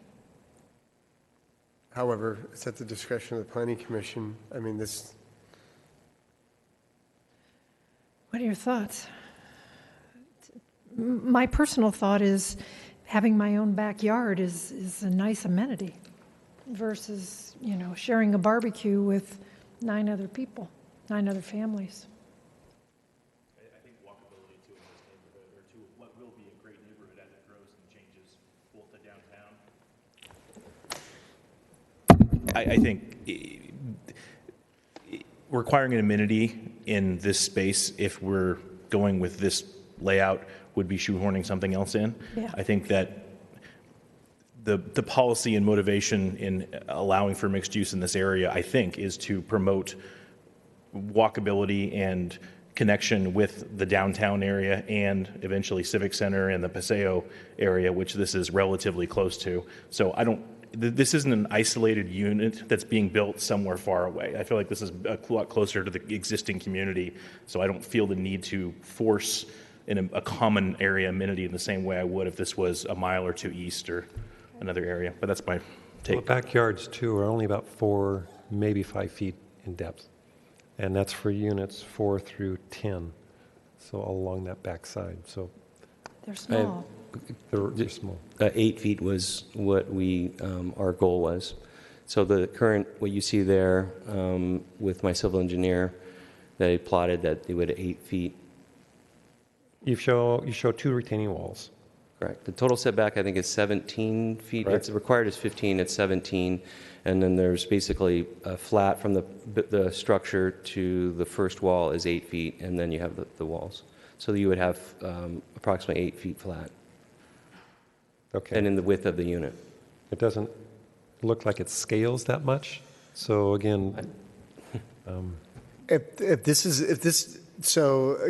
deviating from the common amenity is, I guess, the conclusion of them providing a private open space, is there a minimum dimension that the Planning Commission would want in something like this in order to eliminate the common open space? I'm just throwing that out just so that staff will have the responsibilities of working with the applicant in order to come up with a reasonable amount. I think if we can get 8 feet, that would be great. Okay. Because that's bigger than most balconies that we've seen on some of the past projects. I would agree with that. Commissioner Garrettson. Yes, and you're really not that far away from the new, park over there on Civic Center Drive, and you're not that far away from Vista Magnet Middle School, where basketball courts and so forth are open on weekends. So it's not that far to, take kids to get recreation, so they don't necessarily have to have it all here. And the backyard and the privacy, I think, are really huge. So I would support that. Good. Parking, driveways, traffic, pedestrian walkways. Okay. Lighting, safety, neighborhood compatibility, other. I think compatibility, it works because we've got homes, single-family homes all the way around. And coming back to the parking, we've got 2 garage spaces and we've got 2 spaces on the outside, so we've got four spaces per unit, which I think is good. So, Mr. Ressler, so let's see, 10 units or less. Once we've provided comments, we would never see it again, correct? Yeah, that's correct. So that would be, the hearing would be before the zoning administrator. So ultimately, this would be the last time you'd see this project. When the zoning administrator makes the decision, we provide a memo to the Planning Commission and City Council indicating that the project was approved. However, there's an availability of an appeal within 10 calendar days from that decision. So at that point, you'd get notification that it was approved, but however, appealable. Okay. Okay. Oh, I'm sorry. I do have a speaker slip. I do from James Inglis. Yes. Thank you. Please give your name and address, please. Sure. I'm James Inglis. I'm here representing my grandparents who live at 610 Crest Drive, which is the housing unit that's directly behind this. I actually grew up in Vista. I live in San Diego now. I get to come back here a lot to visit, and I see a lot of the changes and the development that's going on. It's bringing new energy to the area, and we definitely understand that Gil's project is going to help address some of the housing issues that we see statewide. There's just a few considerations we hope are taken into account as we move forward on this. My grandparents are retired, so although construction usually happens during business hours, they don't operate on business hours, so things like noise and particularly dust can be an issue. My grandma has COPD, which is a respiratory condition, and that might be aggravated. I know we've spoken to Gil a little bit about this, and there are things in place to help mitigate that, but we just want to make sure that's being taken care of.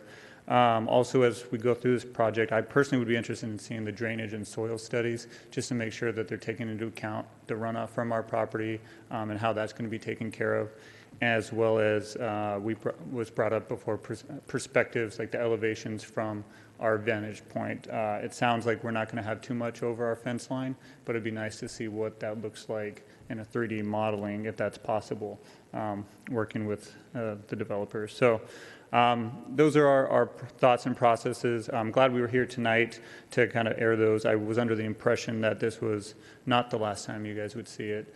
So if you do end up moving forward, at least we got this on record. So thank you. And because you spoke, you will, anything that happens, you will be notified. Perfect. Thank you very much. You're welcome.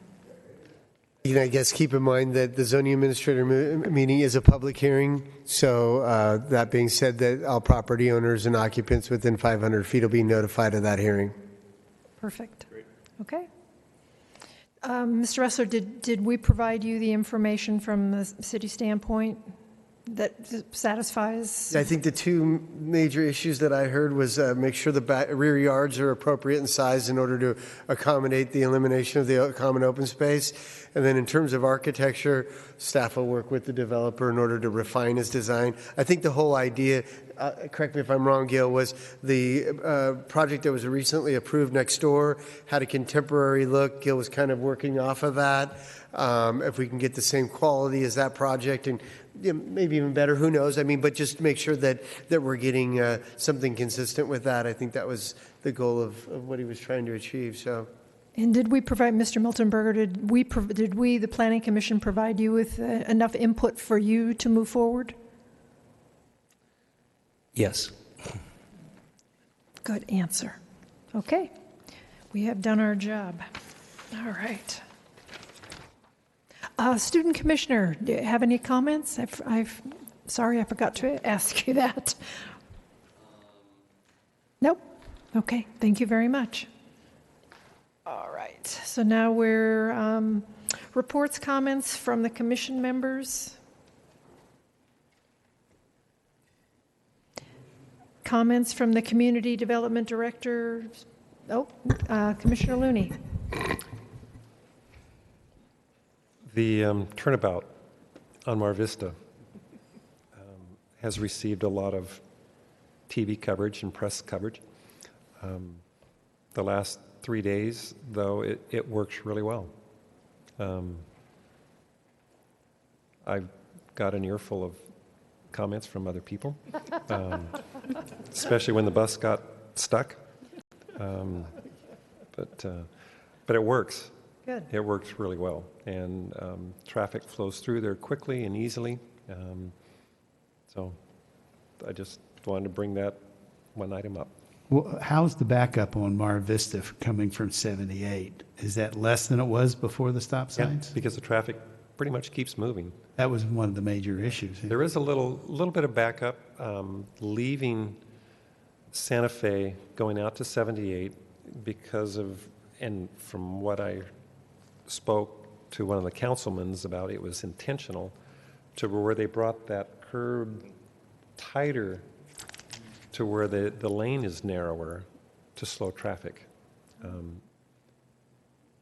It does its job, but you just got to be careful if you have a low-profile car because it'll mess things up. But it does what it... They put anything in the middle? They put a single palm tree. A single what? Palm tree. So, but it works. So. Unfortunately, it's got a rolled curve on it. Yeah. Okay. Patsy? Yeah, I just wanted to inform the commission that June 4th would have been our normal regular meeting, next meeting. However, there is a workshop that's going to be held by the city council to discuss the homelessness issue that evening. So what we're doing instead, we're actually moving the planning commission meeting to June 3rd. And thumbs up? All right. So I think we're all good. So June 3rd, it will be same time, same place, 6 p.m. John is going to have a couple of items that night regarding the accessory dwelling units, because it does need to go back to, it needs to be before you guys for recommendation and also back to the city council based on their prior direction. And then we're also going to have a discussion on the compatibility issue that Commissioner Garrettson brought up before, which is something that you guys brought up here tonight as well as you were discussing the projects. So that will be on the agenda as well. So those are the two items for that night. So thank you. Anything from the city attorney? No. Okay, let the record show we are adjourned at 9:03.